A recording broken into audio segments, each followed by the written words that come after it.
Then let's finish it right now.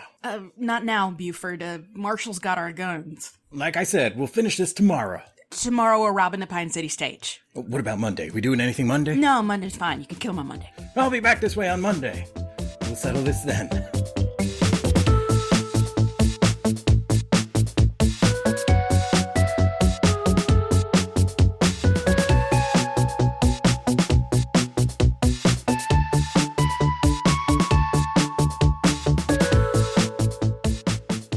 Hello. Hi, Rob. Hi, Gila. You are Gila Drazen. I am Gila and you are Rob Vincent. I am that.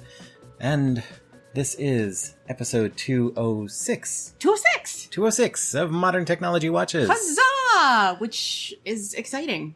It is very exciting. It is a special, exciting episode. Well, every episode is a special, exciting episode. Yes, but this one is particularly exciting because we're finishing off a little series that we've been doing. A little special event. A little special series event.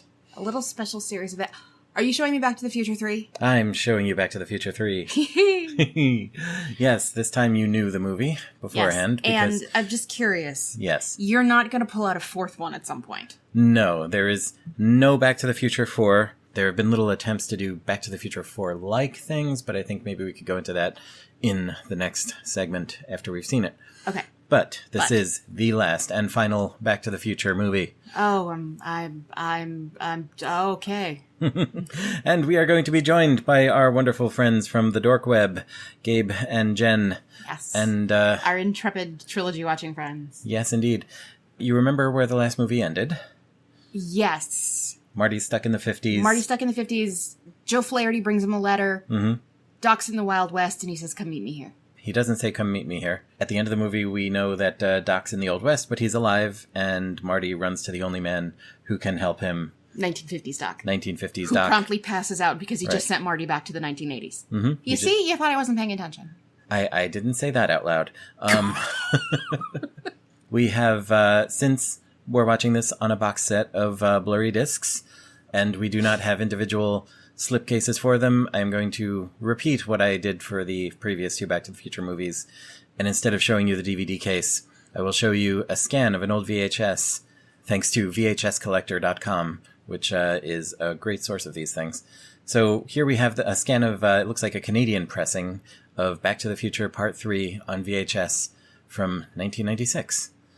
Here's the front. They've saved the best trip for last, but this time they may have gone too far. And yep, that's Mary Steenburgen, all right. That's Mary Steenburgen, yep. And they're in Old West clothes. What does it mean? What does it mean? Here's the back of the case. Michael J. Fox and Christopher Lloyd star with Mary Steenburgen in this rousing conclusion to the popular series from executive producer Steven Spielberg and director Robert Zemeckis. Again, that does tend to make me nervous. Is that the same clock? I am saying nothing, but yes, you are referring to the pictures on the back of the sleeve. I am indeed. Stranded in 1955 after a freak burst of lightning, Marty must travel to 1885 to rescue Doc Brown from a premature end. Surviving an Indian attack and unfriendly townsfolk, Marty finds Doc Brown, the blacksmith. But with Doc under the spell of the charming Clara Clayton, it's up to Marty to get them out of the Wild West and Back to the Future. It's action, laughs, and romance in this grand finale to the blockbuster time travel series. Okay, so here's what I'm interpolating from this. Okay. We have Marty. We have Marty. We have Doc. We have Doc. We have no Lorraine. We have no Biff. We have no George. Either George. And I don't think we have a Jennifer. Do we have a Jennifer? I mean, I don't see her on the sleeve. Well, I also don't see her on the sleeve. So, any thoughts, trepidations? Well, this is obviously the one that I know the least about. And I remember talking about this in both the first and second installments, is that there was so much of the first one that everybody knows. You know, you say that there's a certain amount of Yiddish you know because you grew up in the New York area and some just gets handed to you. Mm-hmm. I grew up in the United States in the 80s and 90s. There's a certain amount of Back to the Future you just happen to get, regardless of whether you've seen it. Yeah. And Back to the Future 2, after having lived through the 2016 election, yeah, a lot of it did sort of resonate in a way. I know nothing about this one. Well, I know less than nothing about this one. So we'll see what we see, I suppose. Maybe it'll be refreshing. Maybe it will be refreshing. So, what do you say we turn to our pal Torley and play some of his music? That sounds good. And on the other side of the song, we'll meet you back here with Jen and Gabe, and we will discuss Back to the Future Part 3. Back to the Future Part 3. 1990? 1990s, Back to the Future Part 3. Okay, let's do this. Back to the Future, the third. Part the third.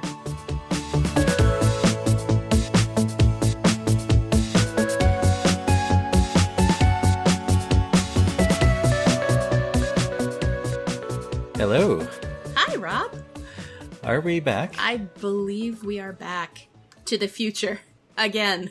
Part 3. Part 3. And we're not alone. No. Who are we joined by? We are... We are joined...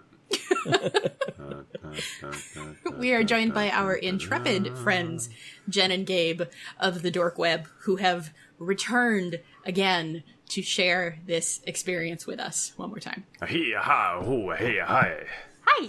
Hello, Gabe. Hello, Jen. Hello. Howdy. Hello, Rob. Hello, Gila. How do, Hello. partners? That's, I hear, Old West talk. Yes. We really moseyed in here today. How does one mosey? With great caution And a lot of boot scooting. and open mouth and tongue, I think. We actually learned the boot scootin' boogie line dance in 7th grade music class. Yeah, you did. Do you still remember it? No, I remember like the end of the chorus of the song. Get around, down and town to town, boot scoot and boogie. Wow. That I remember. And I think it involved a thing where you had to like flip up one leg at the knee and then hit your foot and then hit your foot behind you. That sounds about right. I think Yeah. that was part of it. I have no idea what they're on about. Do you, Jen? Well, we did have line dancing gym class as well, but I was going to say that the soft G's must have had a unique experience that I'm not aware of. The Gabe and the Gila. Oh, I was like, the soft G's. We're hard G's. We are hard G's. Oh, We're the hardest G's. Oh, no. We're about as hard as they come, yo. Boot scooting all over those And my eternal shame has been ne'er-do-wells. captured for all to hear. Oh, wait, no, I'm getting already into the Irish McFly. Oh, no. Oh. Spoiler. Oh yes, we will get into that, won't we? So yes, we have all watched Back to the Future Part 3, Part the third. Gabe, I'll ask you first. Had you seen this one before? Were you a regular viewer of it? I literally saw it once. So this was my second viewing. In how long? Oh, man. I don't even know. Like, at least 20 years. Wow. It was a while. But to my credit, it was kind of cool as parts were coming up. I was like, oh, yeah, this happens. Oh, yeah, that happens. So I guess it stuck with my young, impressionable brain, but... Cool. How about you, Jen? I also believe I could count on one hand the number of times it was funny because I opened up and I'm holding up the box set right now, the trilogy box set, and the front compartment has only the first movie and the back compartment has 2 and 3. Realizing that was like an old tomb that had never been opened really since I got this, because I have the VHSs, but you know, when I threw it on, it was always the first one.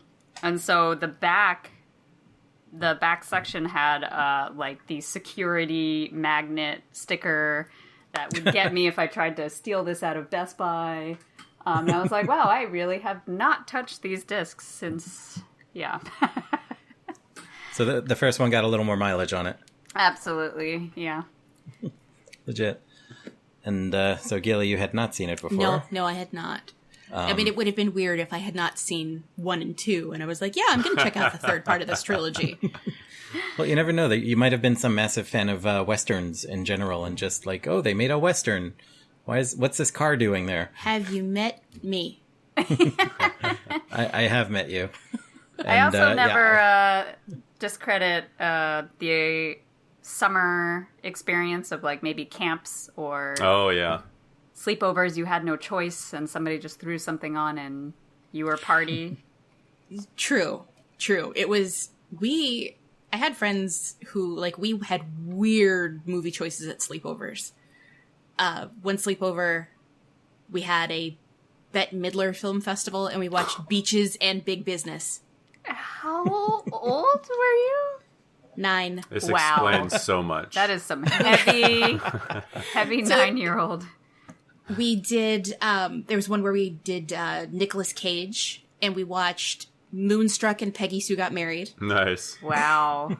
I saw High Anxiety. I saw Mel Brooks's High Anxiety at a sleepover. Nice. And my best friend and I, at a little sleepover we watched Man in the Moon, Reality Bites, and The Birds. It was the weirdest, like, tonal whiplash ever. Wow. Yeah. Who picked the movies for these things? Yeah, right. That last one, Gila. no, that last one was a team effort. Meg wanted to watch Man in the Moon. I suggested Reality Bites, and I think Meg's mom put us onto The Birds. Wow. It was very strange. That's intense. Uh-huh. But I can see how this one slipped by you because, like, who brings the third one of a trilogy to a sleepover movie party? That's the person that doesn't get invited to the next sleepover movie party. Oh. I mean, unless it's Return of the Jedi. Like, that one's excusable. They might get invited back to my sleepover movie party. But, so Rob, what are your particular feelings about this particular section of the trilogy? Because I asked you how you felt about it. You said in the run-up that people often have strongly different feelings about this installment than they do about the other two. And I said, what do you think? And you said, I'm not going to tell you until we record. So, Nice. Well, yeah, I'm not going to tell you until we record. hey, Rob. Yes? We're recording. Ah, What do you think? you're recording this? My experience with this movie is I saw it in the movie theater. I really liked it. Over my life, as I've grown up obsessed with these movies, I've often, just put them on when I needed something to watch. And if I had the time free after part 1, I'd put on part 2. And if I had a whole lot of time after part 2, I'd put on part 3. And these are 3 very long movies. Yes, they certainly are. All 3 of them are 2-hour-long movies. I have a history of having 6 hours free and nothing to do. I would just put them on back to back to back and have a long day of watching. But here's my question. And it was interesting because, like Gabe, I also saw, hey, I know what's about to happen. And I hadn't seen this movie before. Just everything was so strongly telegraphed. I just knew what was about to happen. Although I do have kind of that talent of guessing what the next twist is going to be in any particular Yeah, although filmed you did entertainment. get it wrong a few times. I did get it wrong a few times. But my particular feeling is that if I had been a huge fan of these movies and 1 and 2 had happened and then this was 3, I would have been mad. You'd have been mad. Why would you have been mad? Because, like, there was all this buildup, right? And they made you wait 4 years for the second part. And then this. There's all this buildup, and then it was, you know what it was like? You remember Stefan and the Jewish firecrackers? They go, "Beer!" Oh. It was kind of like that. I have heard this opinion from friends of mine. Maybe it was like, I'm sure it was some circle of cool kids sitting in a dorm common area talking about movies because we were all really cool and film majors out of high school. But I do remember that being an opinion, an understandable outcome. Had I seen this when it came out, I would have been 9 years old. And I'm sure that I would have been, like, more into it at age 9 than I was at age More into 39. Yeah. Not least because that episode of the Jim Henson Hour hadn't aired yet, and I would not have been able to say, am I mad into this shot? Although I did try to keep the goggles of, like, okay, what special effects were available at the time? You know, how would this have looked and appeared? What appeared before it? And, you know, was it groundbreaking? I tried to keep that lens on. I mean, using what's now 30-year-old special effects to... No, absolutely. And across. again, in the moment, and I wasn't even thinking about the special effects in terms of, like, would I have enjoyed it more at age 9? Yes. Like, I will probably get into that more when we get to the plot, because this plot had movie to spare. It was just like, okay, we're just going to go for broke and do every single thing we possibly can think of now. They fit a lot into those 2 They hours. sure did. And I'm going to tell you, I actually really like this one. If we haven't... we hadn't established that. Yeah. No, we haven't. It wasn't my favorite, but I found it enjoyable. But I like Westerns, and I like campy movies, and this was definitely both. Emphatically. We were Yeah. going to sign into Zoom with Gabe's hat on. Oh, yeah. My Doc Holliday hat. His Doc Holliday hat, yes. The official name of the hat.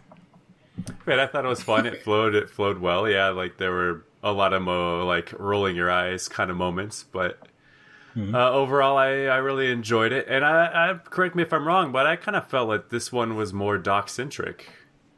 Yeah, Very much. yeah. I definitely feel like that's true.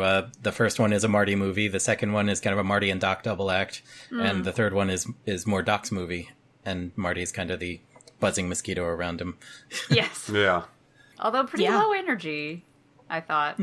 Oh, Gabe even said that. Kind of phoning it in. Yeah.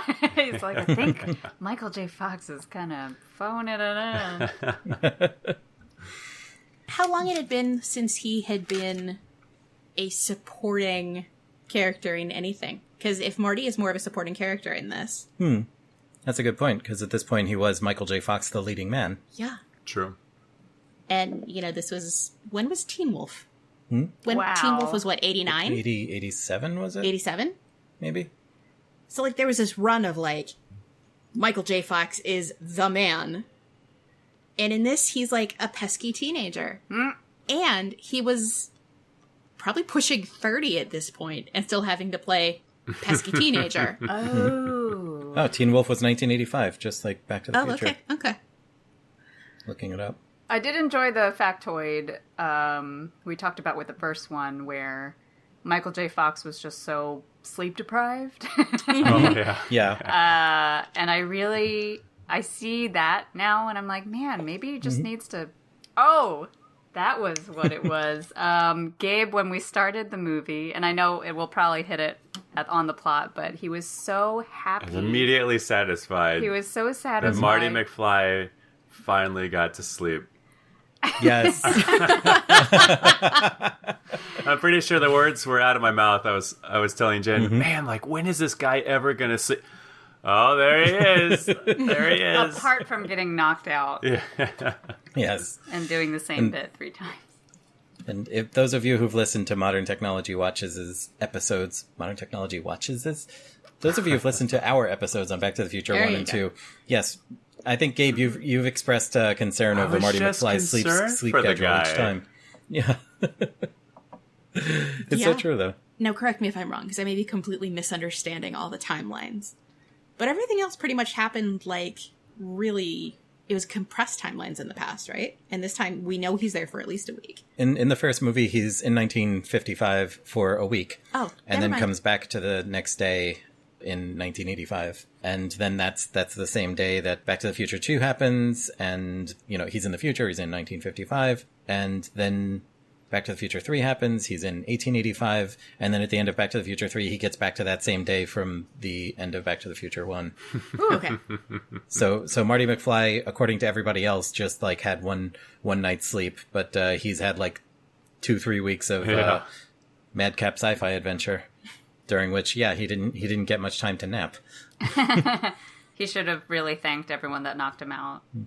Yeah, right. Yeah. Just trying to look out for the guy. Yeah, that's his chance to get a little Easy shut eye for way. a change. Yeah. But also, something I'd always thought about was at the beginning of Back to the Future 3, he's back in his red T-shirt and blue jeans from the 80s that he was wearing in the first movie. After all his clothing changes in the future and in the past, he's back in that same red T-shirt and jeans and assuming the same underwear and whatever because he slept in his clothes that night. And so he's wearing the same outfit at the end of all this until he changes into his cowboy outfit that he was wearing at the very beginning, and he must have reeked a little. Yeah, Unless at some point he ran up through the wash. Yeah, but he was also a high school boy. Yeah. And they smell, by definition. So I don't know if anybody would have Fair. noticed. But yes, he got to have a good night's sleep. And Gabe smiled. Yes, that was very satisfying for me. Doc got sleep too. They had a little nap sesh. That was great. Yeah, although Doc had to be shocked into that night's sleep, which we will talk about. Do you guys want to go through the cast here? Yes. Sure. Let's do it. Okay. From the Wikipedia article for Back to the Future 3. It's a smallish cast, and I will start from the very bottom. And yes, we could talk about what new things we have to say, because we've spoken about all these people, most of them. Okay, so at the bottom of this list, Flea as Douglas J. Needles. Yeah. Back with a vengeance. Mr. and Mrs. Flea. The thing that was really striking to me through the entire movie was just how much of it was set up as just fan service. Oh, yes. It's all fan service. Yeah, it was rather cheeky fan service. Yeah.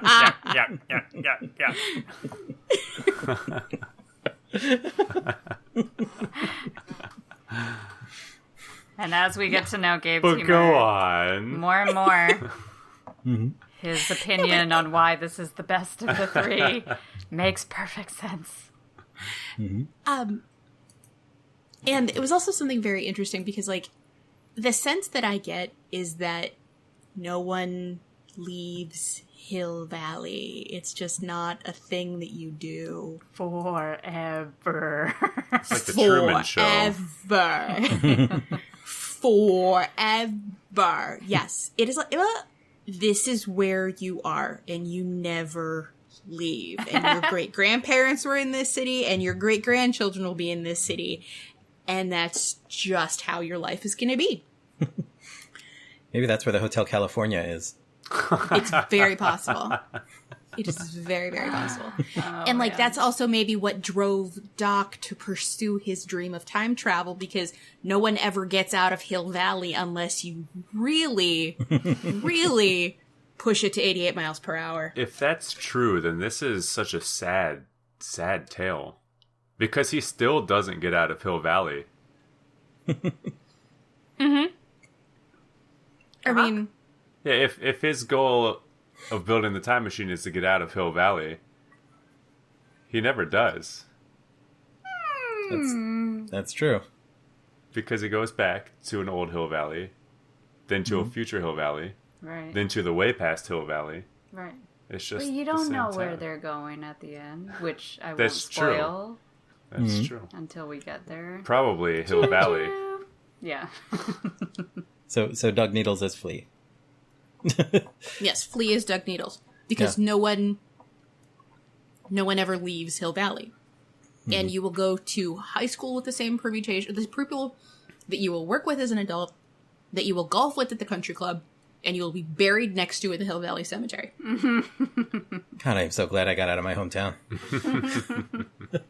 I have a lot of feelings about this, but we can discuss.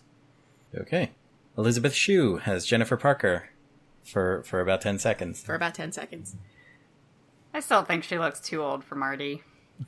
She looks like Marty's babysitter. She looks like Marty's mom. Yes, exactly. A little too close.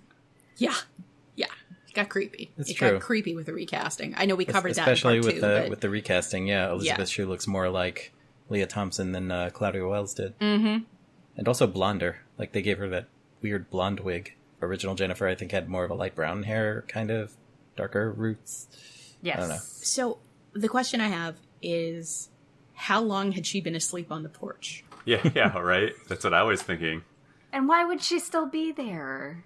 For her, it was just the night before that she got put on the porch swing. The night before. Yes. So she's been out there Dumped on the porch sound asleep swing, for a you day. mean. She slept overnight. And it's the next morning. I didn't realize it was morning. Mm-hmm. Okay. Yeah, they go back, I think it's 11 a.m.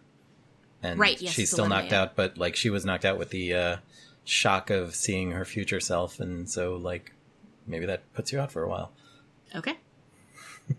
James Tolkien is Marshall James Strickland. So as I was saying Yeah. about fan service, Yes. I remember when we first saw him, I was like, that voice, please be Strickland, please. When the camera turns around, Yes, and when they said Marshall Strickland, and I hit Rob. I think I was like, Yeah. look. It's fun watching you have these moments. Thank The fan wank is doing its job. Yes. Looks great with a head of hair and a handlebar mustache. Yes. Does anyone not look great Yeah, with a he handlebar does. mustache, though? Well, it was fun, and I liked how they had him saying to his little son, I guess, who was there with him, like, remember that word, son, discipline. He's like, I will, Pop. Yes. There was an author who is no longer with us named Craig Hinton, who used to write Doctor Who novels in the 90s, and he's the one who coined the term fan wank for those little details that, just like it says on the tin. This movie, I think, pulled off its fan wank with aplomb, with style, and it's those moments where, like, you point at the sheriff or the marshal rather, and go, "Yay, it's Strickland," and all that because sort of thing. no one ever leaves Hill Valley. Yes.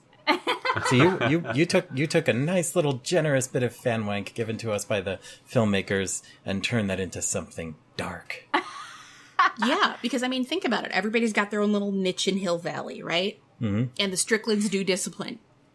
We were talking about this too, because when you see the town of Hill Valley, and like it was Statler, the car dealership in the 50s and the 80s, and that's Statler's ancestor at the Statler horse dealership. Yeah. And like it was. Oh, wow. Yeah, and it was like Jones Manure Hauling was on the truck in the 50s that kept dumping shit on Biff's car.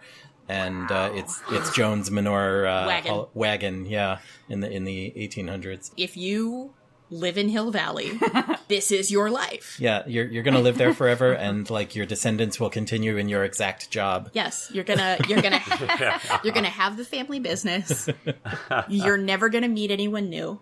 How is all of Hill Valley not like super inbred? Who says God. they're not? Well, I think if all the families followed suit and then the same fathers married the same daughters of, my brain's a pretzel. Yeah.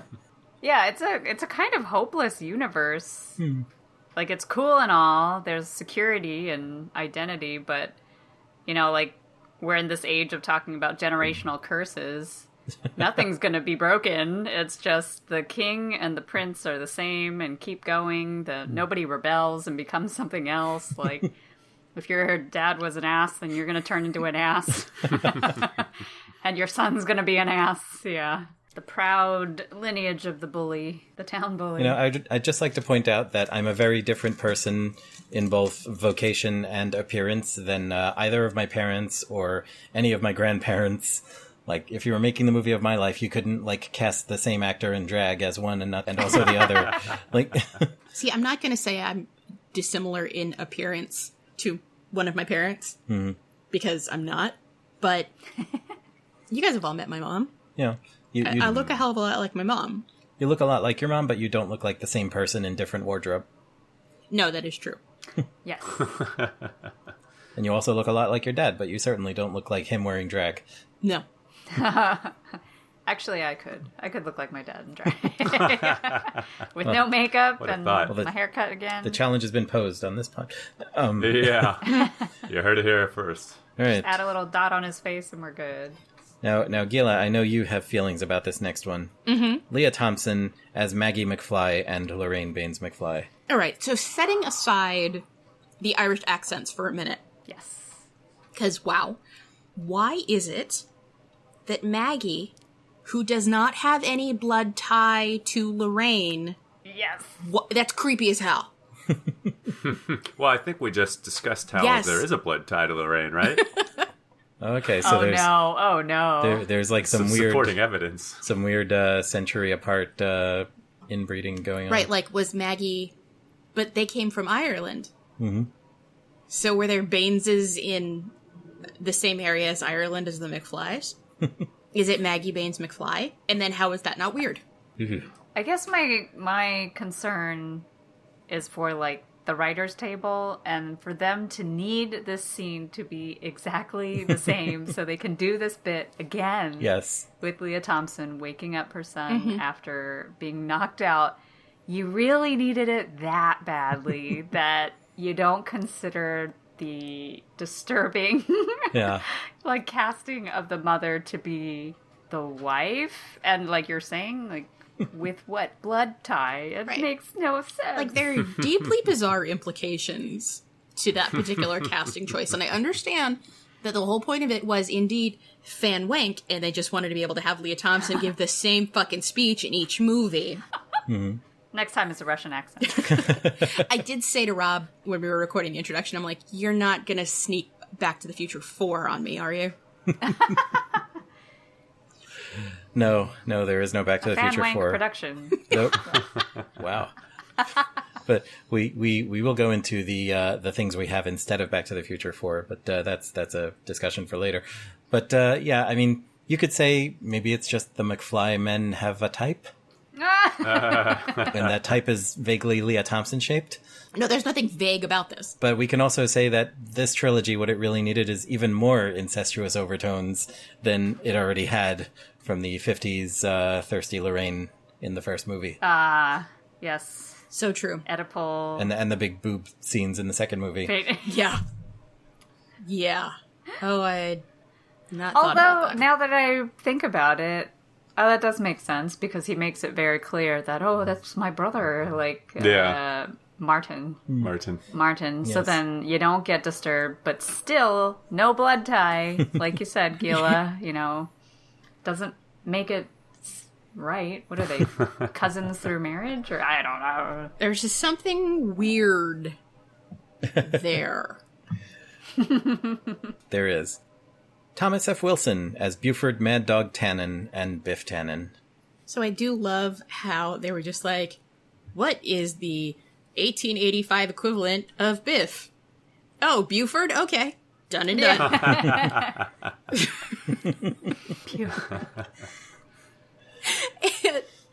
We need a B and an F sound. And Buford did it. Buford fit the bill. And I know we've talked about this all along, and like Thomas F. Wilson, really good sport. Oh yeah, he went all in. Yeah. What a delight. He had drool coming out of his mouth 3/4 of the movie. Just threw himself into the role, balls to the wall. Yeah. He was Buford. Beautiful. Yeah. Buford, beautiful. Beautiful Buford. And he maybe had the best cowboy accent out of all the regulars in the cast. I enjoyed his performance. He just, like you're saying, he really owned no it. qualms whatsoever. He just chewed the scenery and for all it was worth. He was chewing that scenery like a bully stick. It was just amazing. Well, as the bully, that makes sense. I didn't even think about that. Yes. So I will tell you another bit of trivia about Tom Wilson. Okay. And Back to the Future 3.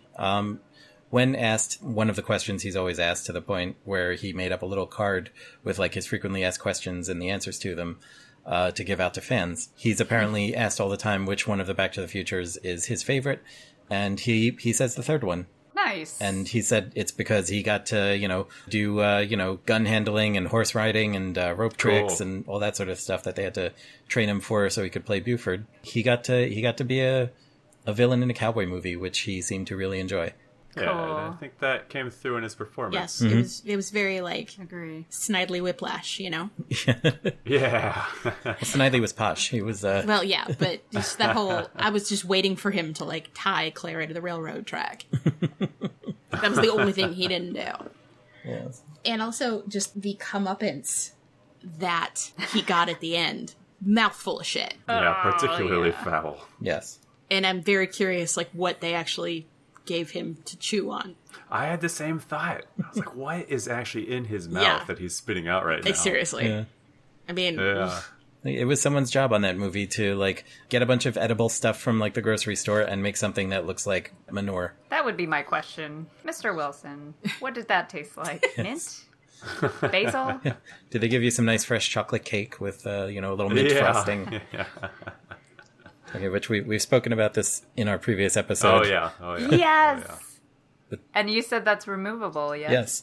Yes, this is pile the... if you've listened to our episode on Back to the Future 2, I spoke about the Hot Wheels version of... So I think it's great. Hot Wheels. Yeah, Hot Wheels version of Biff's car from the 50s that you can get that has a plastic mound of crap that you can attach to the top to make the scene where it got manure dumped into it. And I said in the previous episode that I wanted to get one, and I have since gotten one, and it lives on my desk, and I have a little toy car with little toy poop on it. I love it. So- And I'm noticing the white wall detail that Gabe pointed out last night while we were watching. Yes. He's like, oh, that's really cute. You know, it's the 50s, so... You gotta get the white wall tires Yeah. on the DeLorean. Yeah, that's how you're going to cruise that Miracle Mile. You don't even like Billy Joel. What was that? I don't like Billy Joel. But he does love the Miracle Mile in Chicago. Oh, yes. Well, who doesn't? Mary Steenburgen as Clara Clayton. Oh, she's so sweet. The biggest issue I had with the visual effect in this movie was her wig. Ah. Yeah, What was that hair? it was kind of like, it was like a weird set of curls that kept like slipping too low on her forehead. And the length of it? I did wonder, that type of hair, would it appear to be just like curly, like that humidity in the Old West? I'd feel for her with my boring straight hair. And like, she just seemed like she would be prosaic, sort of. She just seems like, you know, if she's a no-nonsense teacher woman, well, some nonsense, but if she's like a single woman making her way in the Old West, I feel like she would have been pragmatic enough to like cut her hair. Somewhat. It gave me kind of Leia vibes, like Leia playing with Ewoks vibes. You know, like very woodsy, like I am an all-natural woman of the world of science and beauty. I don't know. Like I'm out here in the wilderness and I just like wrapped it up to get it out of the way without carrying what it looks like. Yeah. Yet everything else is like structured and Pristine. immaculate and pristine. Yeah. And she's got her little hats. What an athlete, though. Yeah. Yes. At the end, that was like quite the marathon. In heels. And she just kept going. Yeah, in heels. heels, She yeah. just kept going. I'm like, man, this woman is a powerhouse. And heels and tall boots. Yes. Yeah. What was the Ginger Rogers book title? Backwards and in heels. heels. Yeah, Yep. yeah. Yes. It's a, This it's is a great line. on horses and in heels. Absolutely. Christopher Lloyd as Emmett Brown. Always a delight. I was very pleased that he was more the focus point, as I've mentioned before. He looked way younger than I remembered him appearing. I know the other films had him aged, but he really just looked all taut, and the sun did good for him in the Old West. I did keep getting distracted by his hat hair. Yes. Oh, yeah, me too. Yeah. Every time he took his hat off. Like, that was epic hat hair. And every time he took it off, I was like, please put it back on. Please stop being so gallant and put your hat back on. But what's great is you tip your hat, but they can't see the back. It's true. And that's how you know that it was true love, because she loved him even though he had that hat hair. It's true. Is that how you measure our love, darling? By hat hair. Your hat hair. Yeah. Is it how you measure our love? That was almost very, very, that was almost bad because Yeah, I had a mouthful of soda. Well, given that your hairstyle does not really lend itself to hat hair. No. No. But yeah, the hat did sculpt the classic Doc hair into that like pear-shaped situation, which was kind of amazing. And yeah, like in this movie, he's riding horses, he's, slinging a rifle, he's running around in his shop and all this stuff. He's doing some physical acting in this that he didn't get to do in the other movies. And that's cool. And he's also doing some emotional acting. Like, this is a movie that, like, matures Doc a little bit. Like, he's not just the nutcase. He's, he actually ends up humanized a lot by what happens in this movie. I am very curious, though. Like, are we to infer that Doc is not a morning person? Because Because he needs to have things. like, set yeah, up. he has automated his entire morning. And I can't help but wonder if that is because, like, he likes breakfast, but he doesn't like cooking. Or, I mean, there are, like, questions about why this breakfast machine does the same thing. Well, this is my breakfast machine. Hi. Gabe here. I wake up and there's coffee, and I just gotta go wash my face and come out, and Yeah. I take care of the night. Yeah. Aw. Yes, maybe I can relate to Doc. I mean, I'd have a breakfast machine if I could. Wouldn't you have a breakfast machine if you had the option? I mean, look, there are those, like, I don't know, multiple use appliances that will, like, cook your egg and toast your muffin or bagel or whatever. And, like, you can make yourself an egg sandwich. But, like, am I going to set up a whole assembly line, Rube Goldberg type conveyor belt so I can have an egg in the morning? No. Well, that's because I cook eggs in the morning. You do. You are in charge of eggs. But, like, I mean, also we just don't have the space for that kind of layout. Yes. If we had a big livery stable instead of a small Queen's studio apartment. Right. Still, Maybe. no. I really think as a child of, like, the 90s, I expected to have space to do things like that. As I saw, cool, eccentric adults have these things in Honey, I Shrunk the Kids and Back to the Future and Wallace and Gromit. And this is totes what I'm going Pee-wee's to Big have. Adventure. A self-jam spreading, every time I see the mirrors, which we have in the bathroom that pull out like a nice file. What are they freaking called? It extends out from the wall. I think about what it would be like to have a nice, slappy, happy cartoon white rubber glove on it that hands me something instead of a boring old two-sided mirror. Well, if we work hard, we can achieve our dreams. And I support you in realizing yours. Michael J. Fox says Marty McFly and Seamus McFly. Seamus McFly. Oh, yeah. Although, I was convinced that Seamus McFly was going to get shot. I was like... Yeah, I did. I thought he was, too. I was ready for that to happen. I really thought he was, too. Yeah. Because he already made the baby, so Exactly. we don't really need him anymore. Yeah, he made... That's all you men are good for. Yeah. he made the baby, he set the McFly line in motion. All right. He's expendable now. Wow. You guys are those fiction writers that kill off the beloved characters, make us love them, and then... No. No, we're just saying. And it also becomes a question of, was the character poorly written? Or what? Is this Seamus? Yeah. What was poorly written about Seamus? What wasn't poorly written about Seamus? He was there. That was it. Yeah, but he changes the entire trajectory of Marty McFly's present future in 1985. Yeah, he's the one who enables Marty's character arc to stop flipping his shit at being called chicken. Mm-hmm. Or yellow. Or yellow. So Doc never gets through, and it had to be Seamus? Mm-hmm. Well, Doc never tells him. Right, but he did say I guess they did you have have to a get your conversation, temper under control, Yeah. and he never says why. So I guess the parable coming from a relative ancestor, I'm sorry. Well, A, from an ancestor, but B, I have to wonder, had the relative who died been named anything other than Martin McFly, is that the thing that tipped it? That's the curse of the name. Yeah. Uh-huh. Yeah.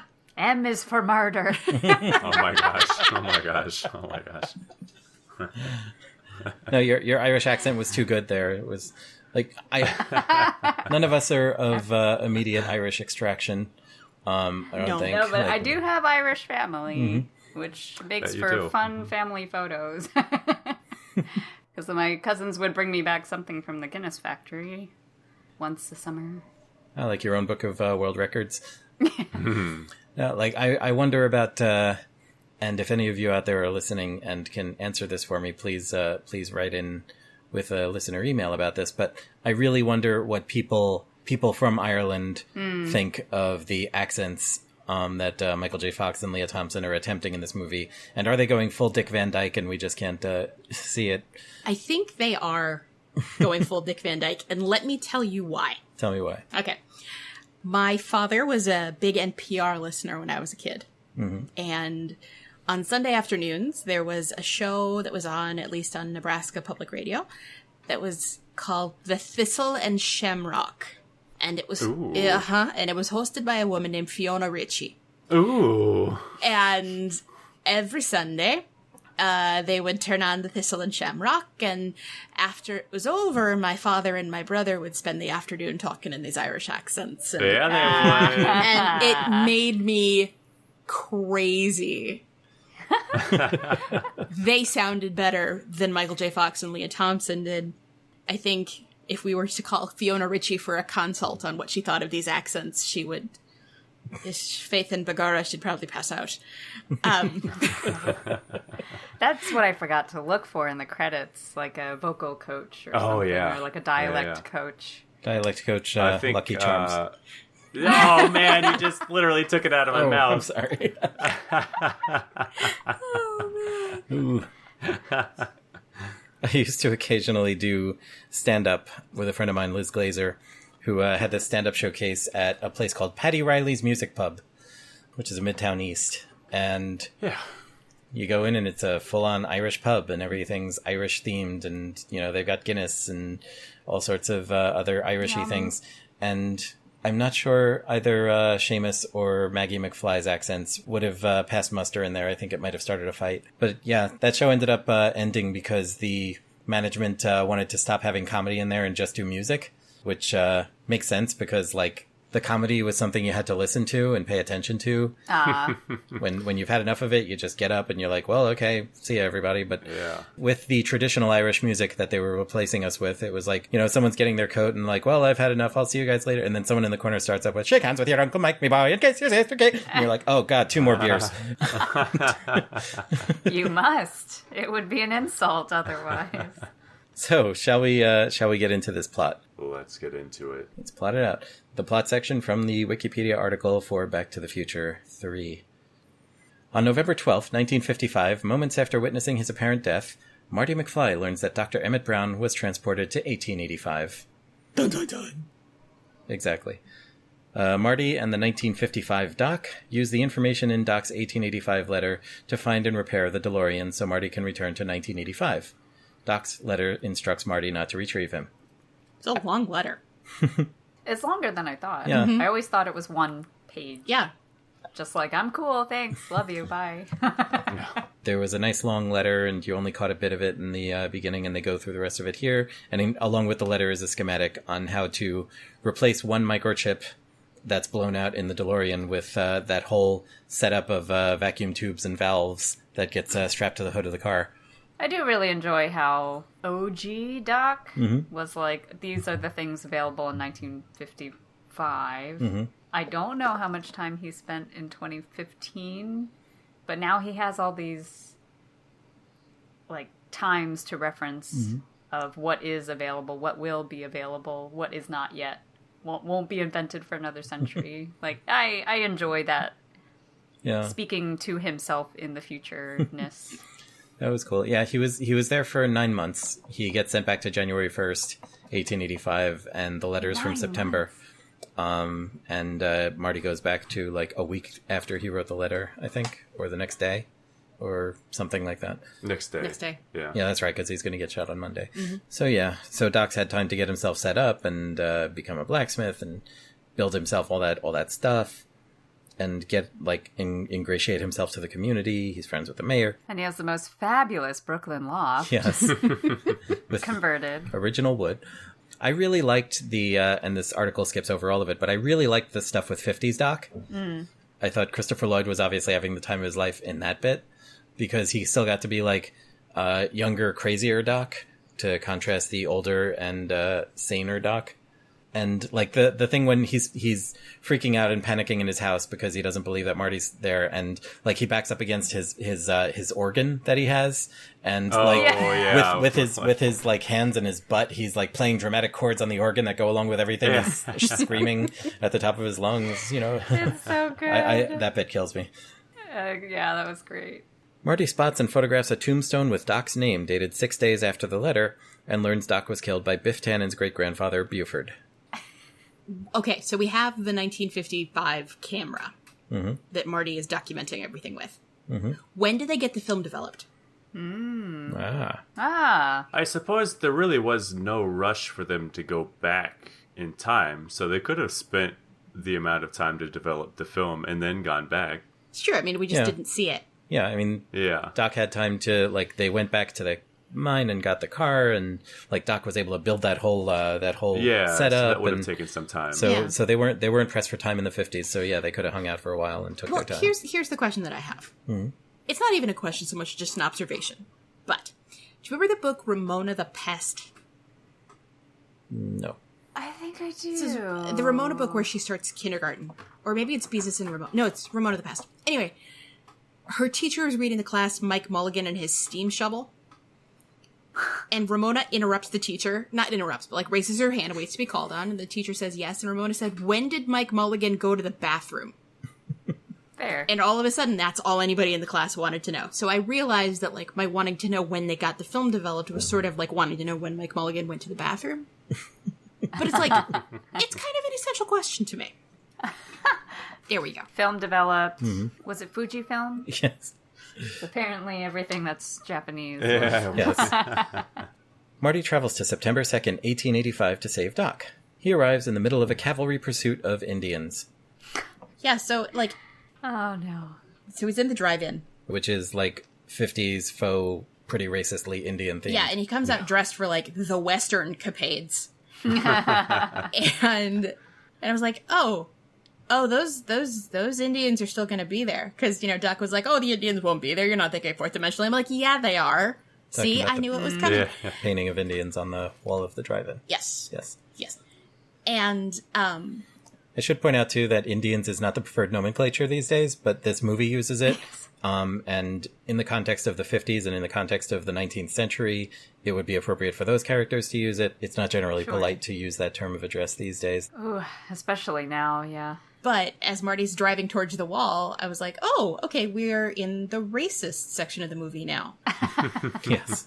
Because there was also, I feel like there was other racist stuff going on at the drive-thru in other places. Like some of the incidental art. And they did even thank the tribe in the credits. They did, noticed at the end, and we're like, thank them for insulting. Yes. But when Marty has arrived and, like, you know, reverses into the cave and then all the horses go jumping over the car, first all the Native Americans' horses and then the cavalry's horses, and I'm like, how did none of those horses shit on the car while they were jumping? How? Can horses shit while they run?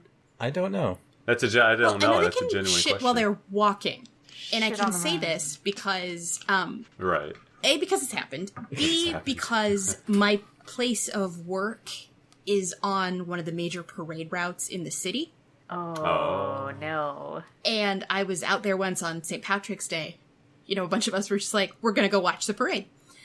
And the thing that got the biggest round of applause when I was watching the parade was the cleanup crew sweeping up the horse shit. Oh, no.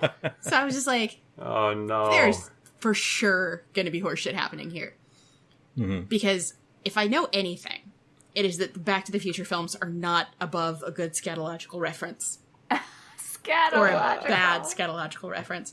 I don't know the mechanics of horse poop. Why not? I've heard of peeing like a racehorse, but Wow.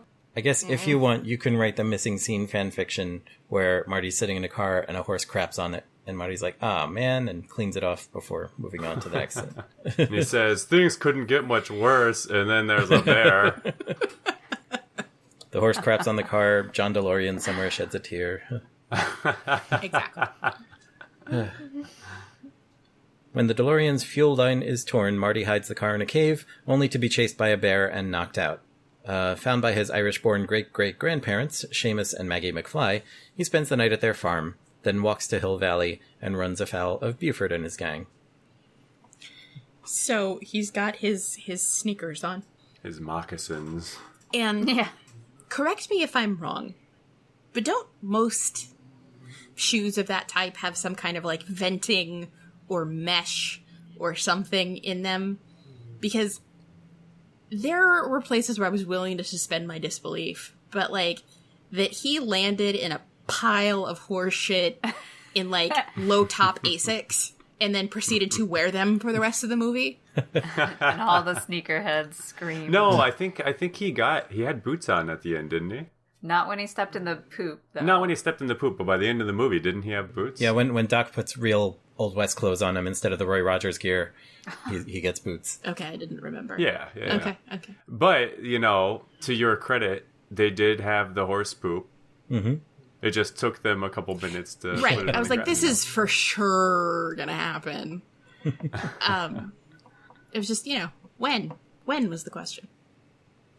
Buford attempts to lynch Marty, but Doc rescues him. Yeah, that was a little intense. I It did was- not expect that whatsoever. I'm like, wow, they actually are. They're doing it. I was like, this movie's gonna be really short.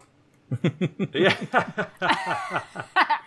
Well, I kind of thought it was like how in Psycho, the tale is told that my grandmother and her best friend went to see Psycho, and they saw Janet Leigh, and the whole shower scene happened, and they were like, she's the star of the movie. She's gonna be fine. Oh, no. Right? Not fine. So I was kind of like, oh, okay, they're gonna Janet Leigh Michael J. Fox. I see. I mean, clearly not, but... Yeah, it's not quite Drew Barrymore in Scream. Yes. Apparently, when one of them dies, they just have to figure out how to go a week before that happens. Yes. Uh-huh. And fix it. Exactly. Oh, I forgot. Can we talk briefly about what's his name? Buttram. Yes. Pat Now? Buttram. Oh, he spoke, and I was like, that's why. I think that's why I like this movie so much, because he was in it. I was like, oh my gosh, it's the Sheriff of Nottingham. This is amazing.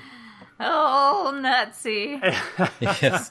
Yeah, the old men in the saloon were Pat Buttram, Dub Taylor, and I'm trying to find the name of the other guy, who were three legit stars of old westerns. Harry Carey Jr. Harry Carey Jr. Yeah. Yes, Yeah. that's it. But I swore I was screaming at the screen, like, that's Mickey Rooney.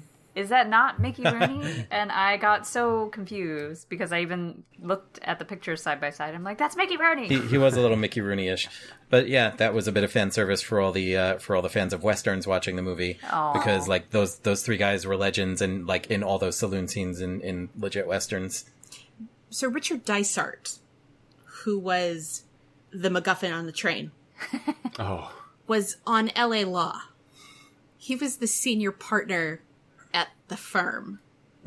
I'm trying to remember his voice. So the firm Mackenzie Brackman, he was the Mackenzie. He was Leland Mackenzie. You're talking about the guy who comes much later in the movie. Yes, I'm definitely talking about the guy who comes much later in the movie, but he's also in the saloon with the old guys. Oh, yes. And he's in the saloon later with Doc when Doc comes to the saloon. Correct. Yes. So yes, I'm sorry, that was... Because no one leaves the town. Because no one leaves the town. Unless they're just passing through. But Marty, you've always been here. Are the three guys with Buford a different three guys? The three guys with Buford are a different three guys. And I was disappointed. Yeah. No, the I was looking for Billy Zane, man. yeah. Exactly. This is way ahead, but we've already talked about Needles a bit. Near the end of the movie, when Needles shows up and he's got three goons in his truck, those three goons are one goon each from Biff's gang and Griff's gang from the future and Buford's gang from this cool. movie. nice. That's a cool Wait, touch. how does that work? That's 1985. Yep. It's a little Easter egg. Ah. But it is interesting how in that scene they're very quick to point out very plainly that Buford is actually dangerous. It's not just like a bully who's gonna turn around when an authority figure shows up. He's got a gun and he's shooting people. Mm-hmm. So it raises the stakes a little from when he's just the school bully. Well, everything was more dangerous in the Wild West. Yes. And we do watch Tombstone quite often. Just, one of those things. Mm-hmm. Easy night. And, yeah, definitely the cowboys of the movie. And Buford being of the likes of them. The threat of that lawlessness. And, yeah, like you're saying, it's not about getting beat up anymore. You're gonna die. Doc agrees to leave 1885 after seeing the photograph, but without gasoline, the DeLorean cannot reach 88 miles per hour, which Wikipedia helpfully points out is 142 kilometers an hour. Whoa. Good to know. For We ain't in our Europe. overseas listeners. Which we do have.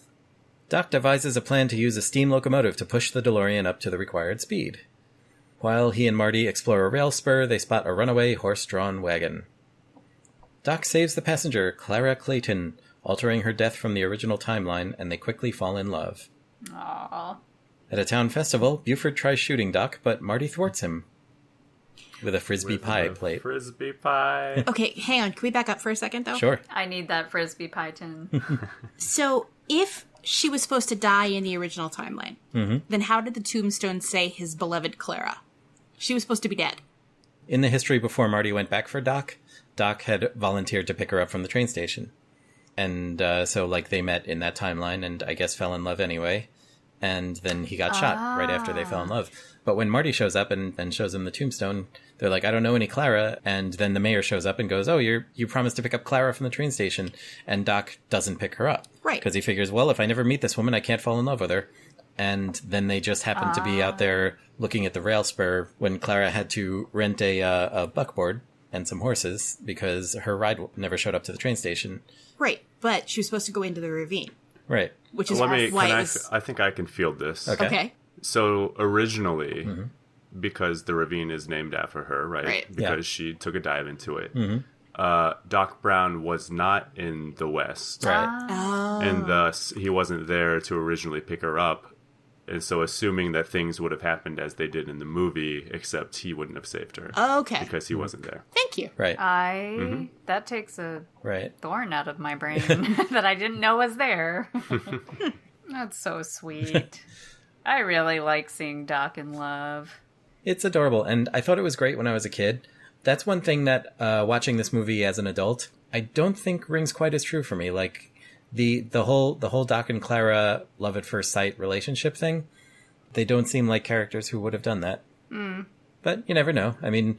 Maybe that's why it hit different? I don't know. Yeah, I mean, our marriage Yes. is an unlikely relationship. Very true. Had certain circumstances not lined up perfectly for that to happen over the course of the years preceding when we met, we might never have met. So these things can really all turn on a dime. Who knows? Yes. They can, For sure. but also we didn't... that's what I said to you. I said, how did they go from strangers to his beloved Clara over the course of 4 days? That just... Yeah, I mean, especially if she was Oh. independent Old West woman enough to have this career as a school teacher that she was coming in from out of town to do. Totally more independent woman than you were really allowed to be back then. Yes. Oh. And girl, I didn't know she could get down like that. We can't really argue this, can we? I'm pretty sure from the first time I invited you over, and this is after an initial date. This was the first time you were at my place. And then it was you might as well have moved in that night. Yeah. I don't know. And then we also argued last night, or, discussed, did they sleep together that first night? And was that adding to the, bonding chemicals and this and that? But I didn't think so.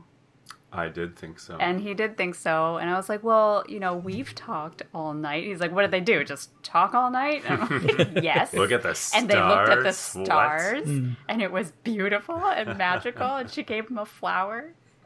Oh, is that symbolic? She gave him a flower. Oh my god, I didn't even think about that. I agree with you, Just Jen. now. I don't think they slept together. Yeah, I don't and think I actually they- yeah. And we'll get to that part, but Yeah. just to say, it came up. Yeah, it did. Yeah. Or did it? I don't know if I think I believe in the love at first. I believe in the love at first conversation because maybe they were just both so different and outsiders and unconventional that maybe she didn't pretty herself the way other women. I don't know. obviously Doc's eyes and appearance and what she described as silvery flowing hair would be a shock for, to contrast every other man in the West. Well, I don't know. It's not quite Elaine You're May in different. A New Leaf, but she obviously she dressed nice and everything for a woman of the era, but she never straightened her damn wig. So, but Ariel, you're different. I love mushy, not even mushy, just feeling human feelings, Doc. yeah. And he starts with the 1955 Doc saying, "Wow, I didn't know I could write like that." Yeah. In the letter that he wrote to Marty from 1885, was it? Yep. That 1955 Doc was reading, and he's touched by his own writing Right. and his ability to express emotion, and it was just so endearing. I always kind of liked the weird detail that 50s Doc is the one that dresses Marty like an idiot and sends him off, and then 1885 Doc, once he's there, is like, "What idiot dressed you up like this?" And of course for him that was that was 30 years prior. It's nice that he's grown up so much in the interim 30 years that he doesn't remember how much of a lunatic he used to be, and he's still pretty lunatic-y. Mm-hmm. Yeah, I don't think I really picked up on that contrast of how he behaves in 1955. More spinny, more screaming at his microphone, dictating things. But then you get calm and cool in the West Doc. That's the one that Marty has known. Yeah. Chilled out a bit. That's like surviving 9 months on your own in the Old West. Took a level in badass. Hacked a gun. And 50s Doc, meanwhile, was the night before doing that whole clock tower thing and just having those great panicky expressions and screams and stuff when things unplug. And 50s Doc is so chaotic, and I love him. When at the beginning, was it all archival footage, or did they reshoot for this? In the scene with the clock tower and everything, they used a lot of the same footage and added on a little more. But it wasn't like they reshot the same stuff as they had to do when Elizabeth Shue replaced Claudia Wells. Yes. Although I remember being quite impressed with a DirecTV commercial with Christopher Lloyd, where he did the exact spot-on everything that he does when the DeLorean goes off from 1955 back to 1985 and does the 1-foot spin pivot. I think I remember those DirecTV commercials, and this was a series, I don't know if you remember these, Gila, the series of commercials where they took famous scenes from movies and just I think they just CGI'd new heads onto the old footage, I think. And so they made the actor up like the same character again, but I think it was from the neck up. And they just impressed. they just shot the heads. And he's like, "I forgot to tell Marty about DirecTV because that makes perfect sense in this timeline." I mean, my favorite Back to the Future reference that I shared with Rob at one point, I don't remember if it was after part 1 or part 2, during the Oscars in, I think, 2016 or maybe 2017, Seth Rogen and Michael J. Fox co-presented an award for visual effects or something. And they came out in the car. They came out in the DeLorean. No. And Seth Rogen was wearing the shoes. And they got a standing ovation because Michael J. Fox. And he's like, "I'm going to pretend 5% of that was for me." And Michael J. Fox was like, "Yeah, you do that." And Seth Rogen said, "Okay, I rode in a DeLorean. I'm standing with Michael J. Fox. I'm wearing these shoes. I've done almost everything that's on my bucket list except sing Hamilton on the Oscars stage." So then he began singing the Schuyler Sisters. Wow. So he goes, "Angelica." And then he waited and he looks at Michael J. Fox and he goes, "Eliza." It was amazing. Oh my god. Yeah, it must have been 2016. It was the year that Lin-Manuel Miranda was nominated for writing a song for Moana. Was that the year that Hamilton won everything at the Tonys? Year after. So yes, 2017, I guess. Wow. Okay. Bucket list indeed. Yeah. At a town festival, Buford tries shooting Doc, but Marty thwarts him. Buford insults Marty and challenges him to a showdown in 2 days. In his anger, Marty accepts. I like the math on the $80. Yeah. He's like, oh man, 75 plus $5, that's $80. Yeah. The way I figure it. That's the $80. It was magical. I did enjoy at the festival when Marty has accepted Buford's challenge and everyone like comes up to Marty and they're like, I like you, I believe in you, and then the gun guy gives him a gun. Yeah. And like a gun belt and a bandolero. Bandolier. Nice. That. Yeah. It's great. And Antonio Banderas. Yes. You know, Nice. I want this gun to be the gun that shoots Buford. And, you know, if it doesn't, I'm taking it back. Yeah. I enjoyed that. There were a couple of things because they had 3 written already and knew what they were going to do. They were able to sneak in little references into Back to the Future 2. Like when Marty is in the Future Cafe and is really good at the gun video game. Yeah. And so later when he's really good at shooting a gun at targets in this movie, and the guy asks him, where'd you learn to shoot like that? He goes, 7-Eleven. When the 7-Elevens had actual arcade games. Yeah. It was great. I was so mad. My uncle had a 7-Eleven and refused to carry them. I'm like, come on. You're the one in town without one. And I could play with free quarters. If you'd known me when I had an I arcade that I ran. Nice. Yeah, I love all the callbacks. And as much as I'm like, oh, they really have to do that bit again. But when you think of all the Biff's crew, like in the 1950s car, chasing him, bumping into his skateboard, and then this one is just straight dragging on a horse. And there's that no skateboard suspenseful... there. The suspenseful music again, but this time Marty doesn't have this cool thing that he's really good at. Like, he's not going to steal a wagon and turn it into a hovering skate-a-majiggy. There was just no hope, but it was the same setup of everyone gets to see this thing. Yeah. Although, yeah, I was like, okay, there's no other way to get out of this apart from Doc showing up, and sure enough, you hear his voice, and you just hear the sheer joy of, I don't know, him and what he invented, and this thing can shoot a flea off of a dog at how many? 12 parsecs. No. Parsecs. It's not the Kessel Run. But yeah, and it also, again, it's something else that helps let you know that it raises the stakes because, like, unlike 80s Marty in the 50s, he doesn't have the superpower of being a really cool guy in this one. He's just flailing and you know, stuff could kill him. Yeah. Yes. Everything's more dangerous, so everything is just ramped up a little bit. And it's also interesting that, you know, he knew when he was just back 30 years from then, it was what he knew about the future was going to help him. And, you know, what he knew about the past was going to help him in 2015. And now he's just completely at sea. Right. Ah. Yeah, because he just got to port with his life jacket on. Yeah. But that's another thing that Doc has a throwaway line in part 2 of, like, when he decides to destroy the time machine because it's too dangerous. And he's like, I'm only sad that I'll never visit my favorite historical period, the Old West. Yeah. Yeah. And, like, knowing, I looked at you then and I was like, seriously? Seriously? Yeah.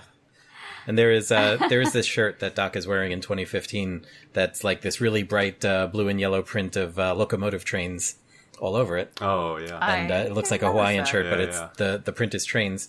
And then much later in this movie, when Doc and Marty are holding up the train and they have masks over their face, one of those details that you'd never know unless you were this level of dork, which I am, Doc's mask is that train fabric from his shirt, very faded. Cool. So, like, Wow. the shirt he was wearing when he got sent back to the past, he remade it into this bandana, and it's old and faded. Oh, wow. That's cool. Yeah. I will look for that again. Although we did... We had a second watch through as we were just We did. discussing. We watched it. We threw it on afterwards because we're like, oh, we just have to talk about stuff. And that was when I was like, ha ha ha, masks. Yeah. Where he goes, okay, masks on. Yeah. And we're like, can he tell the rest of the world right now too, Yeah. please? Yeah. It's like, oh man, this has triggering effects. Yeah. Doc warns Marty not to get provoked by name-calling and lets it slip that Marty gets into a car accident in the future. Doc's name in the photograph is erased, but the date and tombstone itself remain. You know, I thought it was going to be ZZ Top. Oh, right. Yeah. So that was something else I mentioned. When I was like, let's talk about fan service, I said, when what's his first name? Frank? Yeah, Frank Beard. When Frank Beard did the ZZ Top flip with his little drum boy drum at the dance. Yeah. Yeah, and the other guys did it with their guitars. Well, I didn't notice that. You were watching Frank Beard Whoa. instead of the guys with beards. Yes, I was watching Frank Beard. I was watching beardless Frank Beard with his one little drum. Yeah. I gave you the back of the video cassette to read. Mm-hmm. And was that what mentioned ZZ Top? No. Or was it They were in the opening credits. They were in the opening credits. Like gigantically. Yeah, like, you know, the love theme from Back to the Future 3 is by ZZ Top. It's called Double Back. Yeah, but yeah. So it we was, see them at the festival, and I was like, are you fucking kidding me? Yeah. I was like, this is worse than Huey Lewis being the music teacher in the first one. I was waiting to hear a Huey Lewis song in there, interpreted for the Old West. Well, there is like a half a bar of Power of Love playing in Needles' truck at the end. Wow. I was wondering why it was mentioned in the credits. Yeah. Like, why? But there's nothing wrong with ZZ Top. They're fun. Yeah, I thought they blended in quite nicely. Yeah. They blended into the Old West better than Huey Lewis and the News would have. I don't think there's any argument there. The song Double Back that they did that's on this film's soundtrack album, it plays on the end credits, is, you know, a 1980s or 1990 rock song, but they're playing that song. Folksified. Yeah, old-timeified at the dance. Yeah, and I couldn't tell that because I'm not terribly familiar with ZZ Top's magnum opus, Double Back. So I didn't recognize it off the top. And then when it played later, I was like, oh, is this? I can't tell. And yet this marriage works somehow. I know, right? You complete each other. We certainly do. Aw. Hive mind.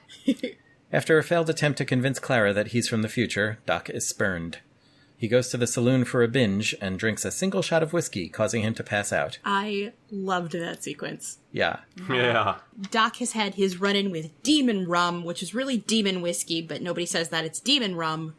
We have to... I thought he would be a gin man. Yeah, we have to sober Doc up. Oh, was this supposed to be, like, the birth of the Bloody Mary? Oh, yeah. Gabe was like, hey. Oh, yeah, when they make a... Very possibly. Yeah. I guess technically it would be the Virgin Mary, but... Or maybe it was like, was it True. a red eye or something? It was just like... I read the novel of this movie a while back, and I think there were details in it about what the wake-up juice was, but we'll get to that. I will say, as a bartender, I had bartender eyes for many of the scenes. Did not appreciate Marty walking in with shit-covered shoes, first off.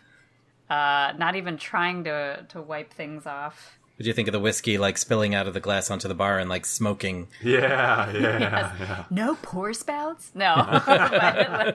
But definitely the, like, leave the bottle and then the people that just sit there. And then it's like, I wonder if this is why my parents don't like that I'm a bartender. They just think old men sit and cry and drink a lot and have tattoos and got out of jail. I don't know. Literally all night. They were there all Yeah. night, and they were so fresh in the morning, too. Marty wears his shit shoes into the bar, and He's wearing nice boots now. Yeah, because we're further along in the film. we are further along. That is true. I do have a question, though. Yes. What is it with Marty and C names as aliases? I mean, I recognize that he didn't choose Calvin Klein as his alias.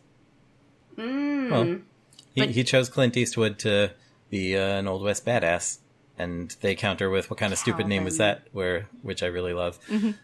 And apparently the real Clint Eastwood appreciated the gag. Well, I noticed, like, in the thank yous in the credits. Yeah. I was like, holy fuck, it's Clint Eastwood. Okay. And Michael Jackson. And Michael Jackson. And there was one more. For the moonwalk, There was one more that yes. was, like, really significant. I don't remember who it was. Oh yeah, and the moonwalking when he's first when he first goes into the saloon. That was on the menu loop when we put the Blu-ray in, and we were waiting to start. And there's, like, among all the little quick clips they show on the screen while they're waiting for you to press play, there's a little clip of Marty moonwalking, and you just turn to me and like, fucking moonwalking, really? I was excited for you to see that part. And you know, it was so cleverly hidden how they had like somebody else's legs on camera doing Michael Jackson dancing, and then Michael J. Fox's upper half like not at all matching. Yeah, but, like, as he's busy dancing all over the place in the shit shoes, In the shit Like, shoes. that's the thing. He's That's when he's rubbing off the shit. he's Yeah. that's very secretly rubbing it all over the dancing floor. in the shit shoes. Crazy credits. Okay. But, the Old West, I'm sure everybody had shit shoes. I'm sure it was just like, back then they just called them shoes. Part of the function of a shoe was to, protect you from the shit. Yeah. Holy buckets. Well, it's like Christian Slater in Gleaming the Cube. Okay, how about this? Check this out. This is from trivia on the IMDb page. When Buford Mad Dog Tannen tried to lynch Marty, Michael J. Fox was accidentally hanged, rendering him unconscious for a short time. Whoa. No. Yeah. Apparently that's in his memoir. Who misrigged that up? Somebody, I'm sure, lost their job that day. Yeah. And Michael J. Fox is a short guy, so you don't have to lift him very high to be hanging him. No, it's true. Oh, no. Oh, no. They wanted Reagan to play the mayor. Wow. In the morning, Buford arrives and calls out Marty, who observes the photograph and sees Clint Eastwood, his 1885 alias, appear on the tombstone, so he refuses to duel. Doc awakens after drinking the bartender's special wake-up juice, and tries fleeing with Marty, but Buford's gang captures Doc, forcing Marty to duel. After fooling Buford into thinking he killed Marty, Marty knocks Buford into a wagon of manure, and Buford is arrested for an earlier robbery. Great Clint Eastwood callback there. Yeah. It's a callback to the second movie when Biff was watching that movie on his Donald Trump Palace TV. Oh, that's right. Buford being arrested for an earlier robbery. One thing I do remember from reading the novel of this movie, and novelizations of movies, especially back then, but I think even still now, are written from earlier drafts than they end up filming with. So they could be cool. like published and ready when the movie comes out. We've talked about this on the podcast before. A lot of details end up in the novelizations that were cut from the movie or changed in the movie. So it was kind of like the original deleted scenes before you could actually see deleted scenes. And one thing in this movie that's very different is Buford and his gang go out and rob the Pine City stage, and that's what the deputy arrests him for at this point in the movie. In the book, and I think by extension in earlier drafts of the script, Buford killed Marshall Strickland. Oh. Like, shoots him in the back. At this point in the story, he's arrested for the murder of Marshall Strickland. Yikes. Yeah. So, that was something that I could definitely see why they changed, because I think they were going for a lighter movie this time, after all the way dark notes that they had in part 2. The Ewoks, if you will. Yes. Sure. So Buford ends up knocked into some manure and ends up spitting a huge wad of it out going, I hate manure. I do like I thought we could settle this as men. Mm-hmm. And it being about how... Because it's what I hate so much about Tombstone and everything. And I mean, about now as well. It's like the manliness of guns. But really, if you're going to go fist to face, like... Yeah. Way cooler. Seamus is impressed. So yes, I was convinced that Seamus was going to get shot. And at this point, too, because he shows up and he's like, I just felt like it was important for me to be here. Yeah. Yeah. Yeah, like, it's going to affect my future in some way. And I was like, oh, okay, Buford's going to mistake Seamus for Marty. Oh. Like, he mistook Marty for Seamus at the beginning, and he's going to shoot him. And that is not what happened. Yeah, he was talking about the way future. Yeah. The way future? Yeah, because Seamus shows up, and Marty is like, oh, you're right, I don't have to fight. And then he learns the lesson. Fast forward to 85, when Needles is trying to provoke him to drag race, and he's like, I learned this lesson. And it changes his way future. Oh, so Seamus... So in a way, it's not Seamus's future, it's like his family line future. Yeah. But I'm with you. I actually thought he was the one who was going to get shot as well. I was confident that was what was about to happen. As Clara departs on the train for San Francisco, she overhears a salesman discussing how heartbroken Doc was at the saloon. Right. This is Richard Dysart. Yes. And I was like... the barbed wire salesman who's like holding a big piece of barbed wire the whole time for no reason. Yes. Yes, he was That's Leland Instagram Mackenzie. feed. Yeah. It's always a little disappointing when you see a salesman on an Old West train and it's not Harold Hill. I know. And they're not singing about cash for the merchandise, cash for the button hooks. He's a what? It's the music, man. And he sells clarinets to the kids in the towns with the big trombones and the rat-a-tat drums. Big breast bass, big breast bass. Weren't you in Music Man? No, it was Tony. Oh, okay. Gotcha. I do very much enjoy... I thought it was going to be mentioned where Clara then halts the train. So then that timing happens where he can duel at 8 a.m. Yeah. But he said, it's not 8 o'clock yet. And it's like the train is, they don't miss it because Clara stopped it. Yeah. Mm-hmm. And so, like, That's a nice little timey-wimey detail. Timey-wimey. Yeah, she overhears a salesman discussing cash for the button hooks, cash for the merchandise. How heartbroken Doc was at the saloon. Clara applies the emergency brake and returns on foot to Hill Valley. And she T9000s that shit. Yeah. Yeah, But I have another question, which is, how did they recover her stuff from the ravine at the beginning? Oh, yes. And she fucking left her suitcase on the train this time? Yeah. Like, she's running away with, like, nothing. That telescope, though. I mean, that was lovely. Which is why at the beginning I was like, she's a pragmatic. No, she's not. No, she's not. Not even close. Although I did turn to Gabe and go, when did this trope, this vision of women throwing themselves on beds upset happen? And in full view of if Doc was still standing on the porch, could see in the window that she falls onto the bed crying. Yeah, facing her elbow, like... Yeah. Johnny didn't call me back. Right? Like, I've cried a lot in my day, and I don't think I've ever distraught thrown myself on a bed at that angle and then cried into my elbow. I definitely have, but I think I was like 7. Although immediately after I asked, I was like, when was that vision invented? And I was like, wait, maybe I did that like 2 weeks ago. But it ain't pretty. She discovers Doc's model of the time machine at his shop and rides after him. I love how she sees a thing that's got the words time machine written on it, and she's like, oh my god, it is true. Yeah. Yeah, it says like in Wile E. Coyote bucket of paint font, time machine. Yes, Yeah. it does. That was another bit of fan service where, like, yes, it's another tabletop model that's going to demonstrate how they're going to get the time machine to where it needs to go. And it runs on sparkly electricity that Doc can't quite control. And he's got to apologize for... Yeah. And he goes, yeah, I know. It's not to scale. It's okay, Doc. Stealing the locomotive at gunpoint, Doc and Marty begin pushing the DeLorean along the spur line. Clara boards the locomotive while Doc climbs toward the DeLorean. Doc encourages Clara to join him, but she falls hanging by her dress. Hang on, can we stop for a second? Let's stop for a second. Okay, Yeah, going I back to have things as well. the locomotive. So they take the locomotive, and then the rest of the train just, like, hangs out. Okay, here's a fun story. I was a freshman in college, and I went to college in LA. And we had a day off of school, and what do you do when you have a day off of school and you're in the LA area? You go to Disneyland. Aw. So a bunch of my friends and I went to Disneyland for the day, because you could do that. And we got on the Jungle Cruise. And I don't know if you're familiar with the Jungle Cruise. It's a boat, and they drive you around, and you see different animatronic animals. And It's terrifying. it can be, yes. Scarring. Yes, and like the... And the horrible jokes that the driver makes. can grow to be 15 feet tall, jump up to 30 feet, and make the sound of rawr. We loved our jungle guide, which was good, because our boat went off the tracks, and we were drifting in... That's awesome. in the jungle bayou. So he pulls out a little gun and shoots the 3 shots that mean we've gone off the tracks. Please send out a rescue craft. Cool. Which also went off the tracks. So all 3 of our little boats had to get towed in.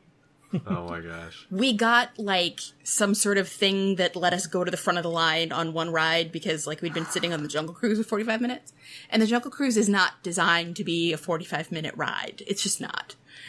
But, like, we're sitting on a little boat, and he kept saying, yes, it grows to 15 feet tall, can jump up to 30 feet high, and make the sound of He's, like, pointing at everything. And then, like, there was a little kid on the boat with us, and he's like, this child is going to grow to be 60. I mean, it was... Oh my gosh.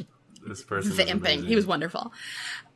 So that's kind of what I was thinking of, because, like, there's just this train with nothing to push it, so what are they going to do? They have to, like, get their little gun and shoot 3 shots so that someone will come and, like... push them along the track. What's the plan? And what's going to happen to Claire's suitcase? There's got to be nothing nearby because they just go from town to town. I think right? what happens if they were like really far away and with like out of walking distance, I think they do just wait, and then when the train doesn't show up to the destination, then those people are like, "Oh shit, something happened. Let's go find out what happened." Okay. I think that's like the protocol for that. That makes sense. Calling back Granted, to... let me tell you again, I don't know shit about trains, Apparently but you I do. know a lot about protocol. Yes, absolutely. No, I mean, like, you're the protocol expert. We know this. But, like, Calling back to Wile E. Coyote, I just see two helper face generic characters going wee wee wee wee wee wee. Yeah. And they, Exactly, yeah. and they have to go as the messengers. Making the handcart motions for those listening. Seesaw down the track to the next station and then call back. Just all those people's days were ruined. but, like, the other thing, I think this is a broader question that I have, I suppose, is just, like, there's so much of the science fiction stuff that is so meticulously thought through, and this is all very clear, and then it's like any real world, real logic is just like, poof, like it's not thought about at all. You know, we're talking about like how Mr. Fusion is going to power the DeLorean, how Mr. Fusion is going to power the time travel cells. We figured that out. But, like, the logic of things that are happening in the real world that are unaffected by time travel, that's just kind of, you know, whatever. Yeah, what did they do to that local economy after their main source of import-export obliterated? Oh, what does he say? It's hilarious. Doc is Yeah. oh, that'll be a fiery something. Yeah, it'll be a spectacular wreck. Too bad no one will be around to see it. Yeah. So good. It's just so dismissive. Like, who cares? Yeah. Who the fuck cares, Marty? Marty passes his hoverboard to Doc so he can save Clara. They coast away from the locomotive as it falls off an unfinished railroad bridge. Marty travels to 1985 on the completed bridge. Yeah, I did kind of wonder what happened to them. And I know that you're supposed to. Yeah. But They hoverboard off into the sunset. They do, kind of. They peel off. Yeah, you're right. I love the visual of the train pushing a DeLorean. The Old West steam locomotive pushing a 1980s sports car with a bunch of shit bolted to it. Like when one of the special fire logs that Doc came up with and put in that explode in succession and give the train a big burst of speed. And the last one goes, and the train's going so fast that the DeLorean starts like angling upward a bit before its wheels hit the tracks again. Also, this DeLorean has train wheels on it to ride on the tracks. Was cool. Really cool. Like, I love the DeLorean in these movies, and part of what I love about it is like it doesn't seem like a safe thing. It always seems like, you know, when you first see it, it's a car with a bunch of stuff bolted to it haphazardly. And then when the effects start going and there are sparks and fire and ice and all this stuff, it looks like this thing is barely staying together. This thing was put together by a lunatic. It's a dangerous form of time travel. It's a dangerous car to drive around because the damn thing doesn't work right half the time. Yeah, Gabe was even saying, wait, you can't lower the windows? Oh, yeah. No, you can't on a DeLorean. It's got that little window. He's good with continuity to the point where, like, everything, that mug must be on that side of the table Yes. I when was they cut very back. pleased, speaking of the train pushing the DeLorean, that the tires were white-walled. Yes. And they were dirty as well. The 50s white wall tires. Because I really thought he caught something, and I'm like, you know what? They weren't. They were probably the 1985 tires. But We went back. we went back, and as you're twisting your mustache, I've You're got like, them. I've got them. Whoa. No, they were certainly still white-walled. That's cool. I think Lost my place. we're near the end, right? We are. There's like 2 paragraphs left. I have a few. I don't know if you want to read them first. I'll say one now, and then I'll say one later. Okay. My big beef with the movie. This is so stupid. Okay, so when they were in the Old West and the train was pushing the DeLorean, Yes. I said to Jen, or how is Marty going to get the DeLorean off the tracks? And then immediately, the big train comes and destroys the DeLorean. And Jen's like, I guess that answered your question. And I was like, yes, it did. But my problem was the driver of that train in 1985 just kept going. Yeah. Yeah. Didn't stop. Just like, oh shit, well, He didn't follow let's protocol. do it. Yeah. Oh, I probably just killed someone. No, like, sign that anyone came to. And I get this as a movie, whatever, but it's real life. No sign that anyone came to investigate what happened. There was no removal of the junk. There was no, like, police line. Right, because it was not time travel related. Ergo, whatever. It comes full. It's like the grimness of life in Hill Valley. You live there, you die there, your children will be there forever. And, again, if anything logistical that has nothing to do with time travel happens, okay. You know, in the same way that, like, one of Claire's suitcases fell open and the ravine was just full of all of her papers. Yeah. And somehow they gathered all of it up and got it, like, when they're bringing her back up to her. Yeah. Got all of her that stuff. non-combustible paper. Yeah.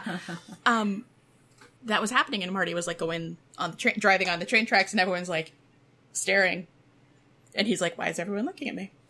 And I was like, because he's going the wrong way on the train. Yeah. I get it now. Oh, the wrong way. I wasn't even thinking about direction. Mm-hmm.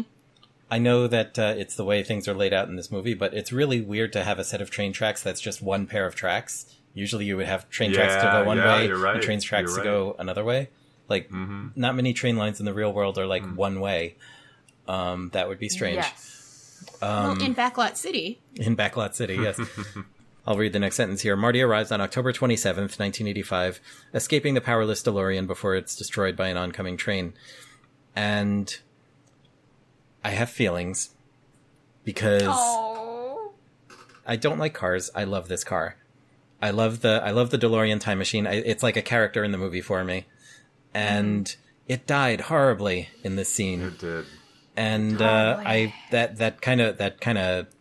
that caught me unaware the first time I saw this movie as a kid, and I'm like, oh my god, you know, they blew it up. Damn you all to hell. But even watching this with you, just when that scene happened, I think I clutched your hand a little tight. Oh, a single tear. You know, Yeah. I've got little DeLoreans and time machines scattered around this apartment. It's a damn cool little thing that I enjoy a lot. As she. Yeah, I just think they're neat. It's like watching a friend Yeah, die. it's like my second favorite character in the whole series after Doc, and they murder it.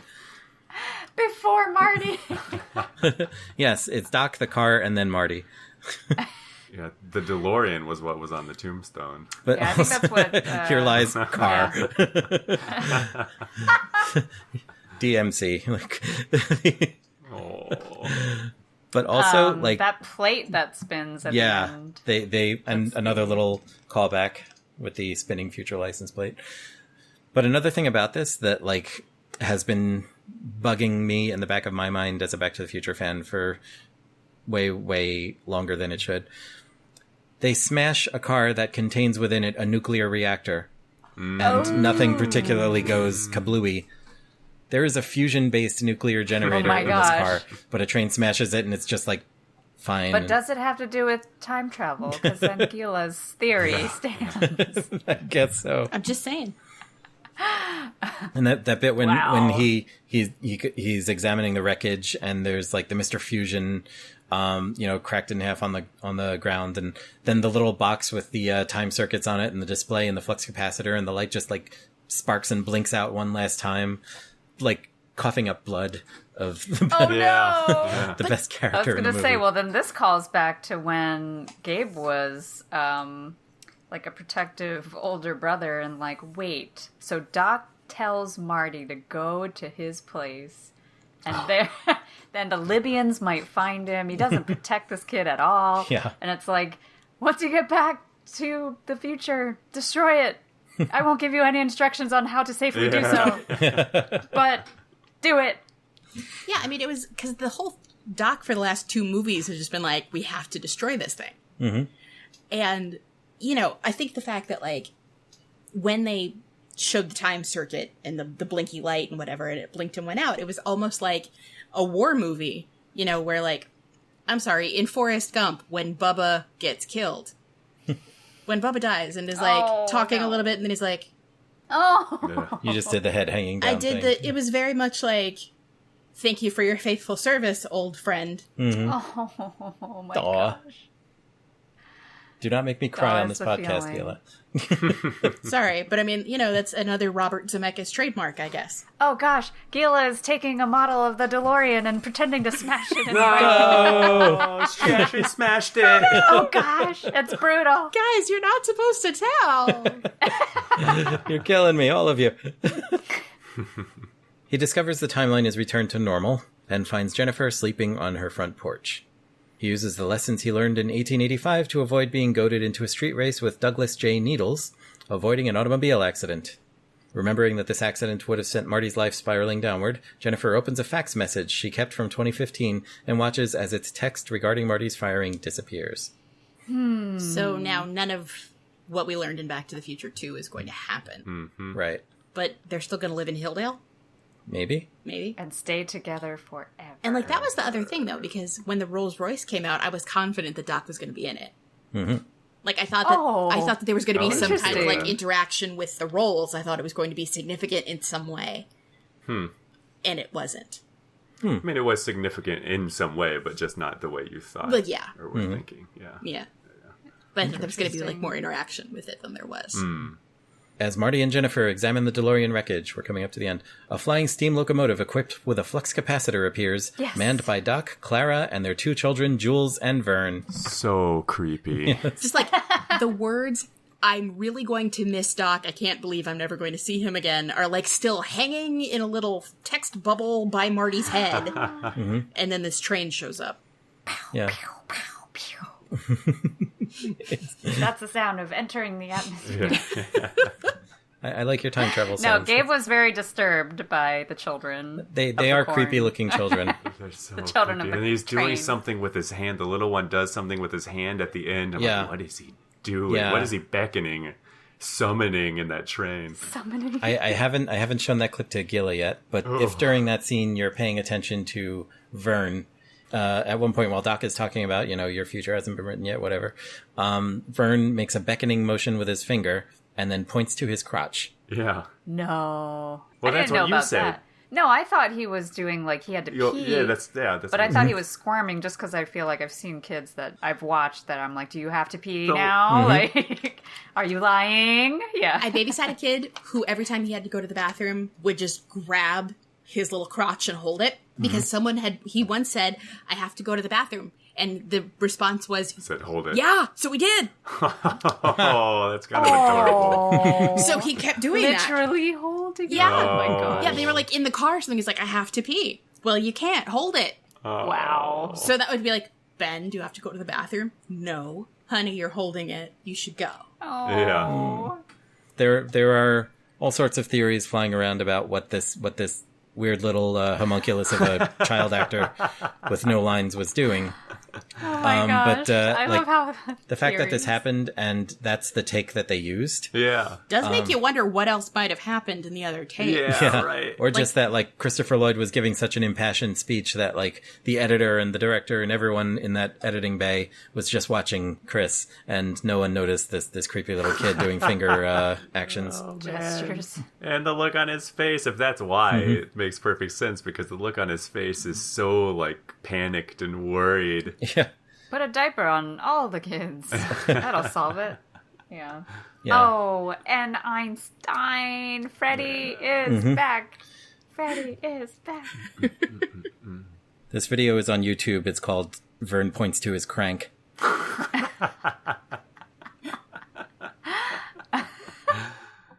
Yeah. I think he's probably trying to signal the set teacher or something to say, "Help me, I have to go to the bathroom." Yeah. Or he And I'm really in 10 layers of clothes. right, he's crying. Yeah, right. His face is just in such anguish. He really has to pee. Little kid. Oh. Yep.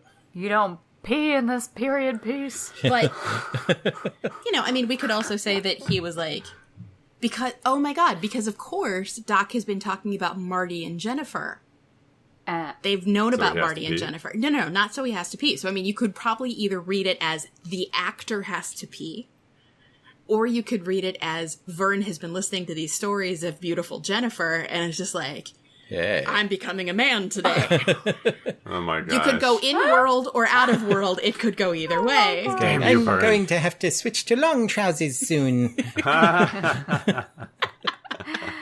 My pants feel funny. Yeah. Something weird is going I'm on. in danger. Can someone help me? Because something is going on in this general area that I don't understand. I'm having a milestone right now, and it's while I'm at work, standing around while other people talk. I like that Vern has now become the most complicated character in the trilogy. Yes. Oh, man. Okay.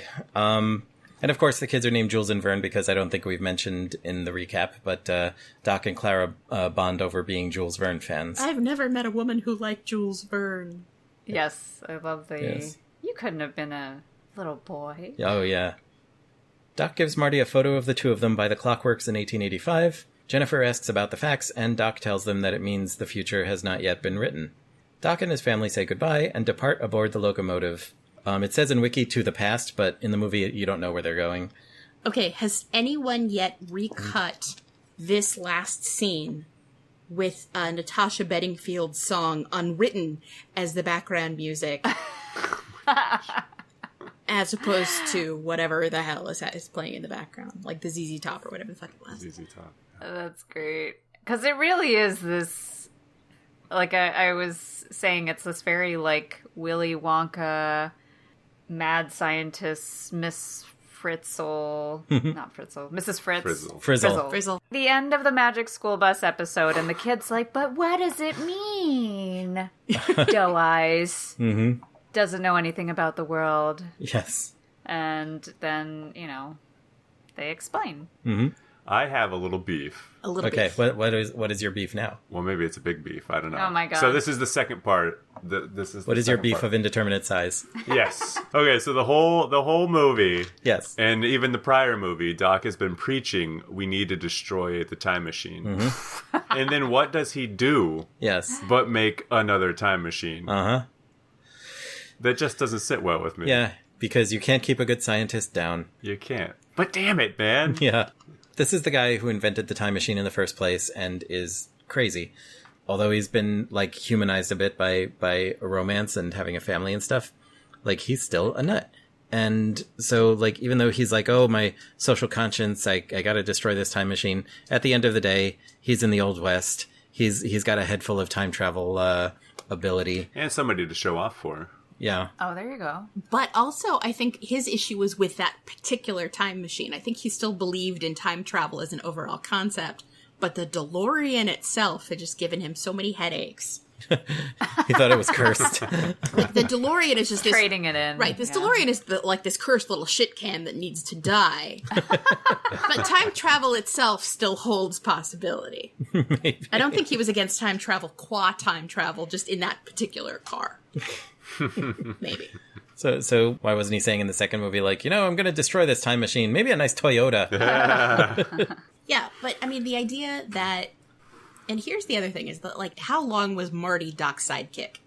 The implication is that Marty's been Doc's sidekick, like, for a long time. In the first movie, Doc's his old pal, and he goes to his lab and, has a key, or knows where the key is, and, can just play with his, equipment and have a completely normal teenage boy, elderly scientist relationship. Right, but what we're learning in this edition is that Doc is doing pretty okay without Marty.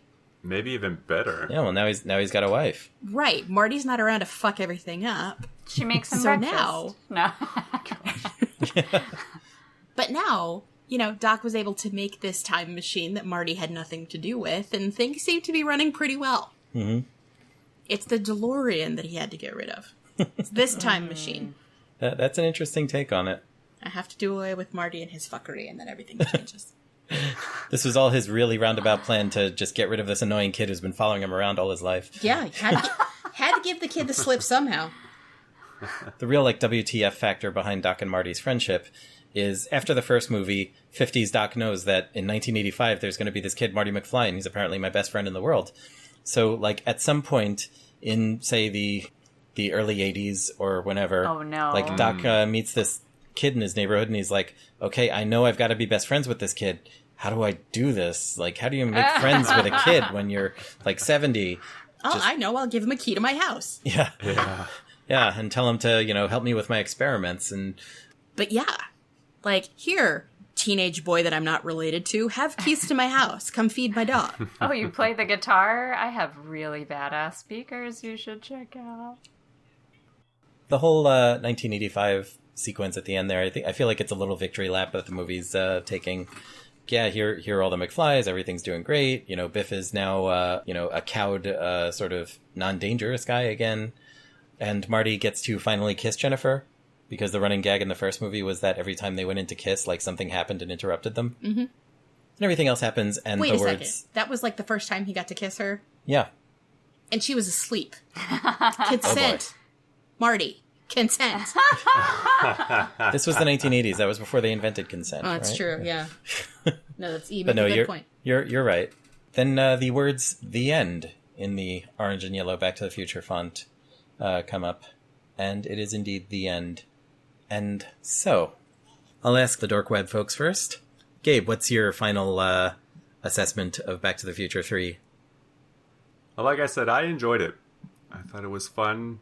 Some things don't add up, but whatever. But I am a big fan of Westerns and campiness, and that hit all the right marks. I really enjoyed, I guess, the kind of chance for the actors to do something different, or most of the actors to do something different, and really kind of, it seemed like the ones who were enjoying it were enjoying it. Mm-hmm.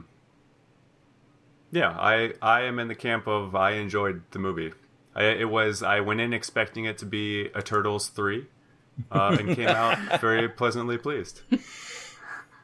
Yes. Okay, so Jen, how about you?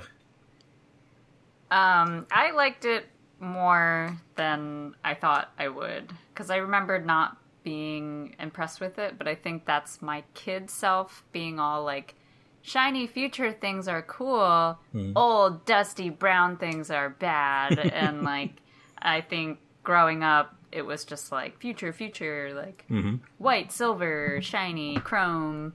Yeah. But I somewhere along the way loved the steampunk thing, and then Old West. We've watched a lot of westerns together. We'll have like Western nights.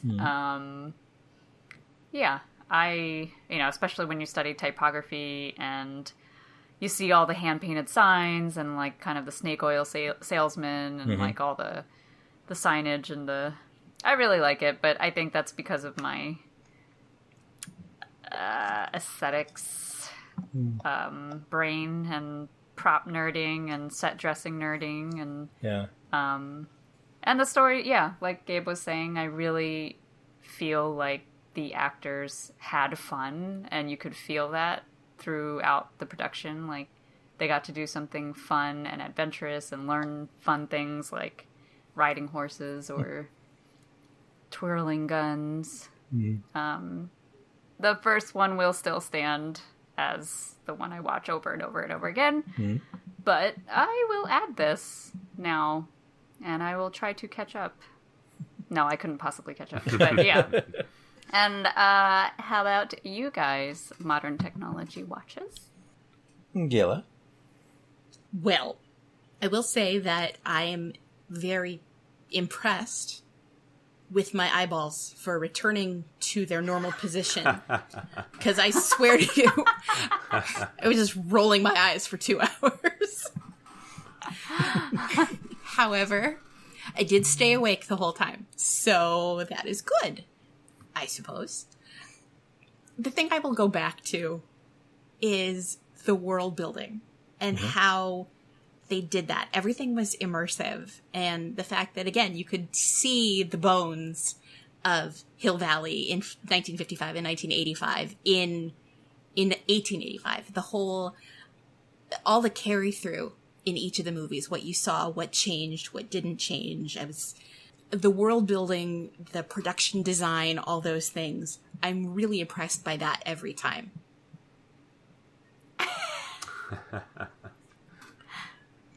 I want Gila to have a show called That Being Said. Mm-hmm. Yeah, we're all waiting for that. Don't disappoint your public. That being said. She said the thing.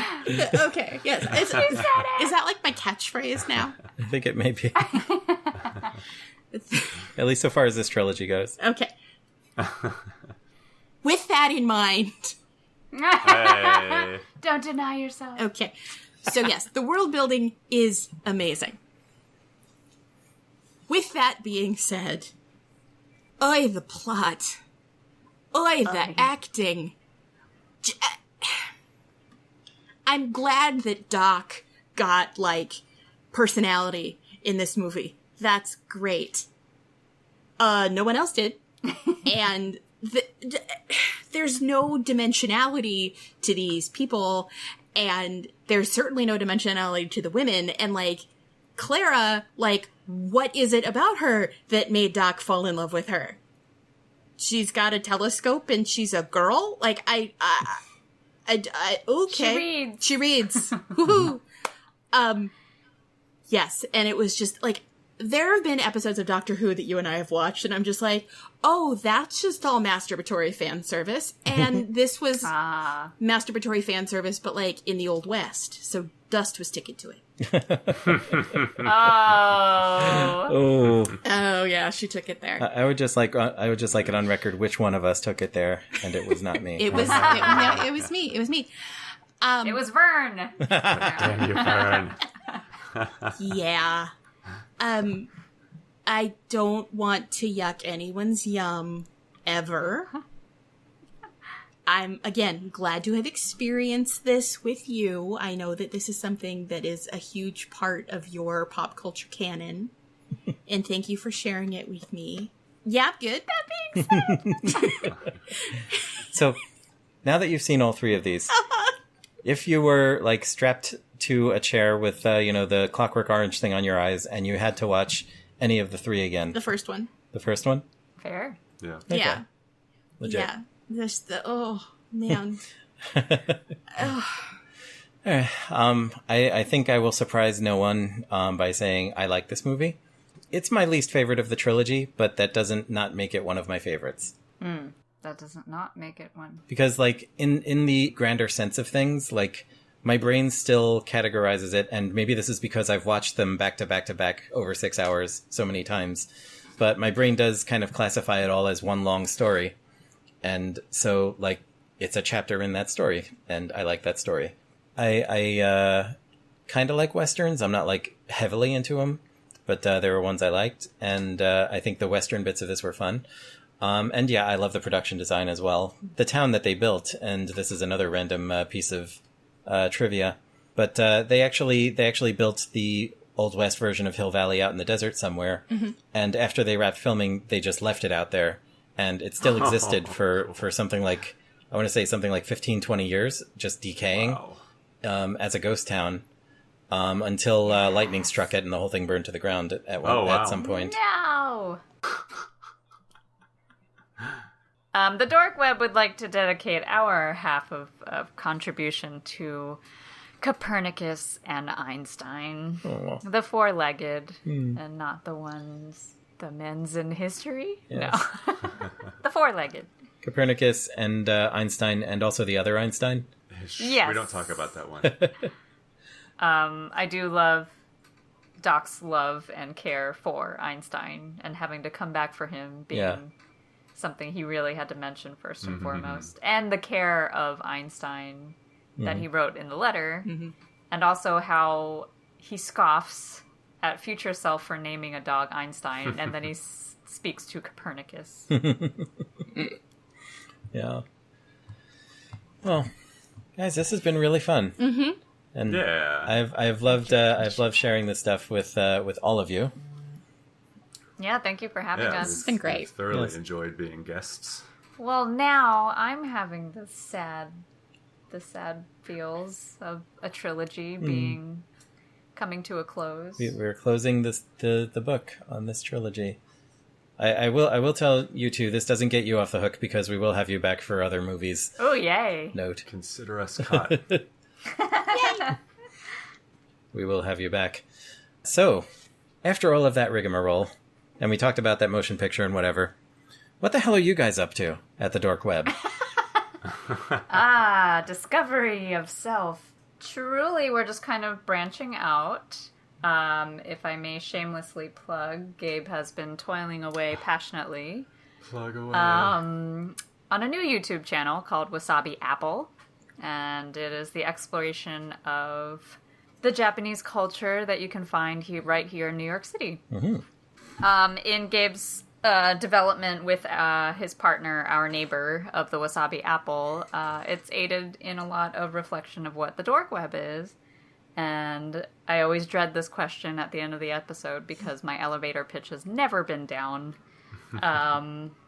But truly, I think I've settled on it is as vast in interest and tone as the internet itself. But we are a light corner of the web that conspires to make the world a better place.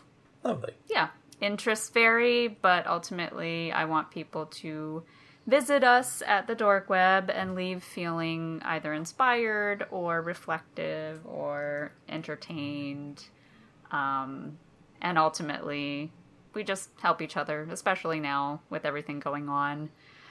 A place to recharge, but then also feel whatever you feel if you want. But no judgment, no gatekeeping, all good vibes. Awesome. I like it. And we will link all that stuff in the show notes for this episode for cheers. Those of you who are listening and would like to follow our Dork Web pals to where they live on their forever homes on the internet. Thank you so much. Thank you. Thank you. Thank you for being part of this production. I don't know why I said it like that. I also don't know why you said it like that, but I like it. What would be the DeLorean in this metaphor of that needs to be smashed for us? Wait, no, but then the returning episodes with other films will be a giant train. You can't keep a good podcaster down. No, I was going to say, I think the DeLorean that needs to be smashed is my depressing Hill Valley theory. Yeah. We can leave that here. That's fine. Yes. But it's fact. We'll leave it burnt down in the desert. Well, that's a note to end on. Thank you for listening. And this has been Rob Vincent. Gila Drazen. Gabriel Williams. And Jen Sujin Yoon. And we will see you in the future. We'll see you at the movies. No, I mean, we'd love to see you. The movies is hard.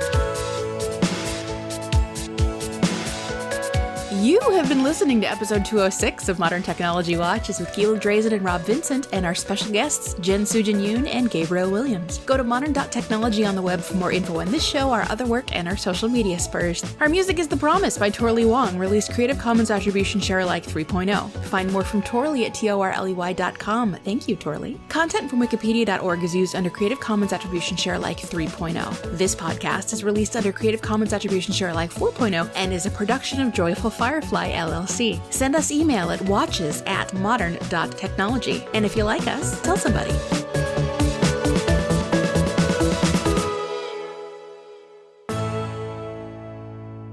Can you please take these Altoids away from me before I eat them all? I am taking the Altoids away from you. Thank you.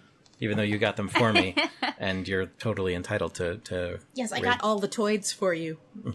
I did. He said, could you get me some Altoids? I got 4 flavors. So I came back and I said, I got you all the Toids. Yes. Oh, wow. Yes, there's a stack of other Did it Altoids. come with any noids? No, we do Catch try to my avoid the slow Noid. clap. As you should, because he'll give you roids. Wow. I was going to make that joke, but I decided to sit on it. Hello. Oh my gosh. Yeah, it was just a little too uncomfortable.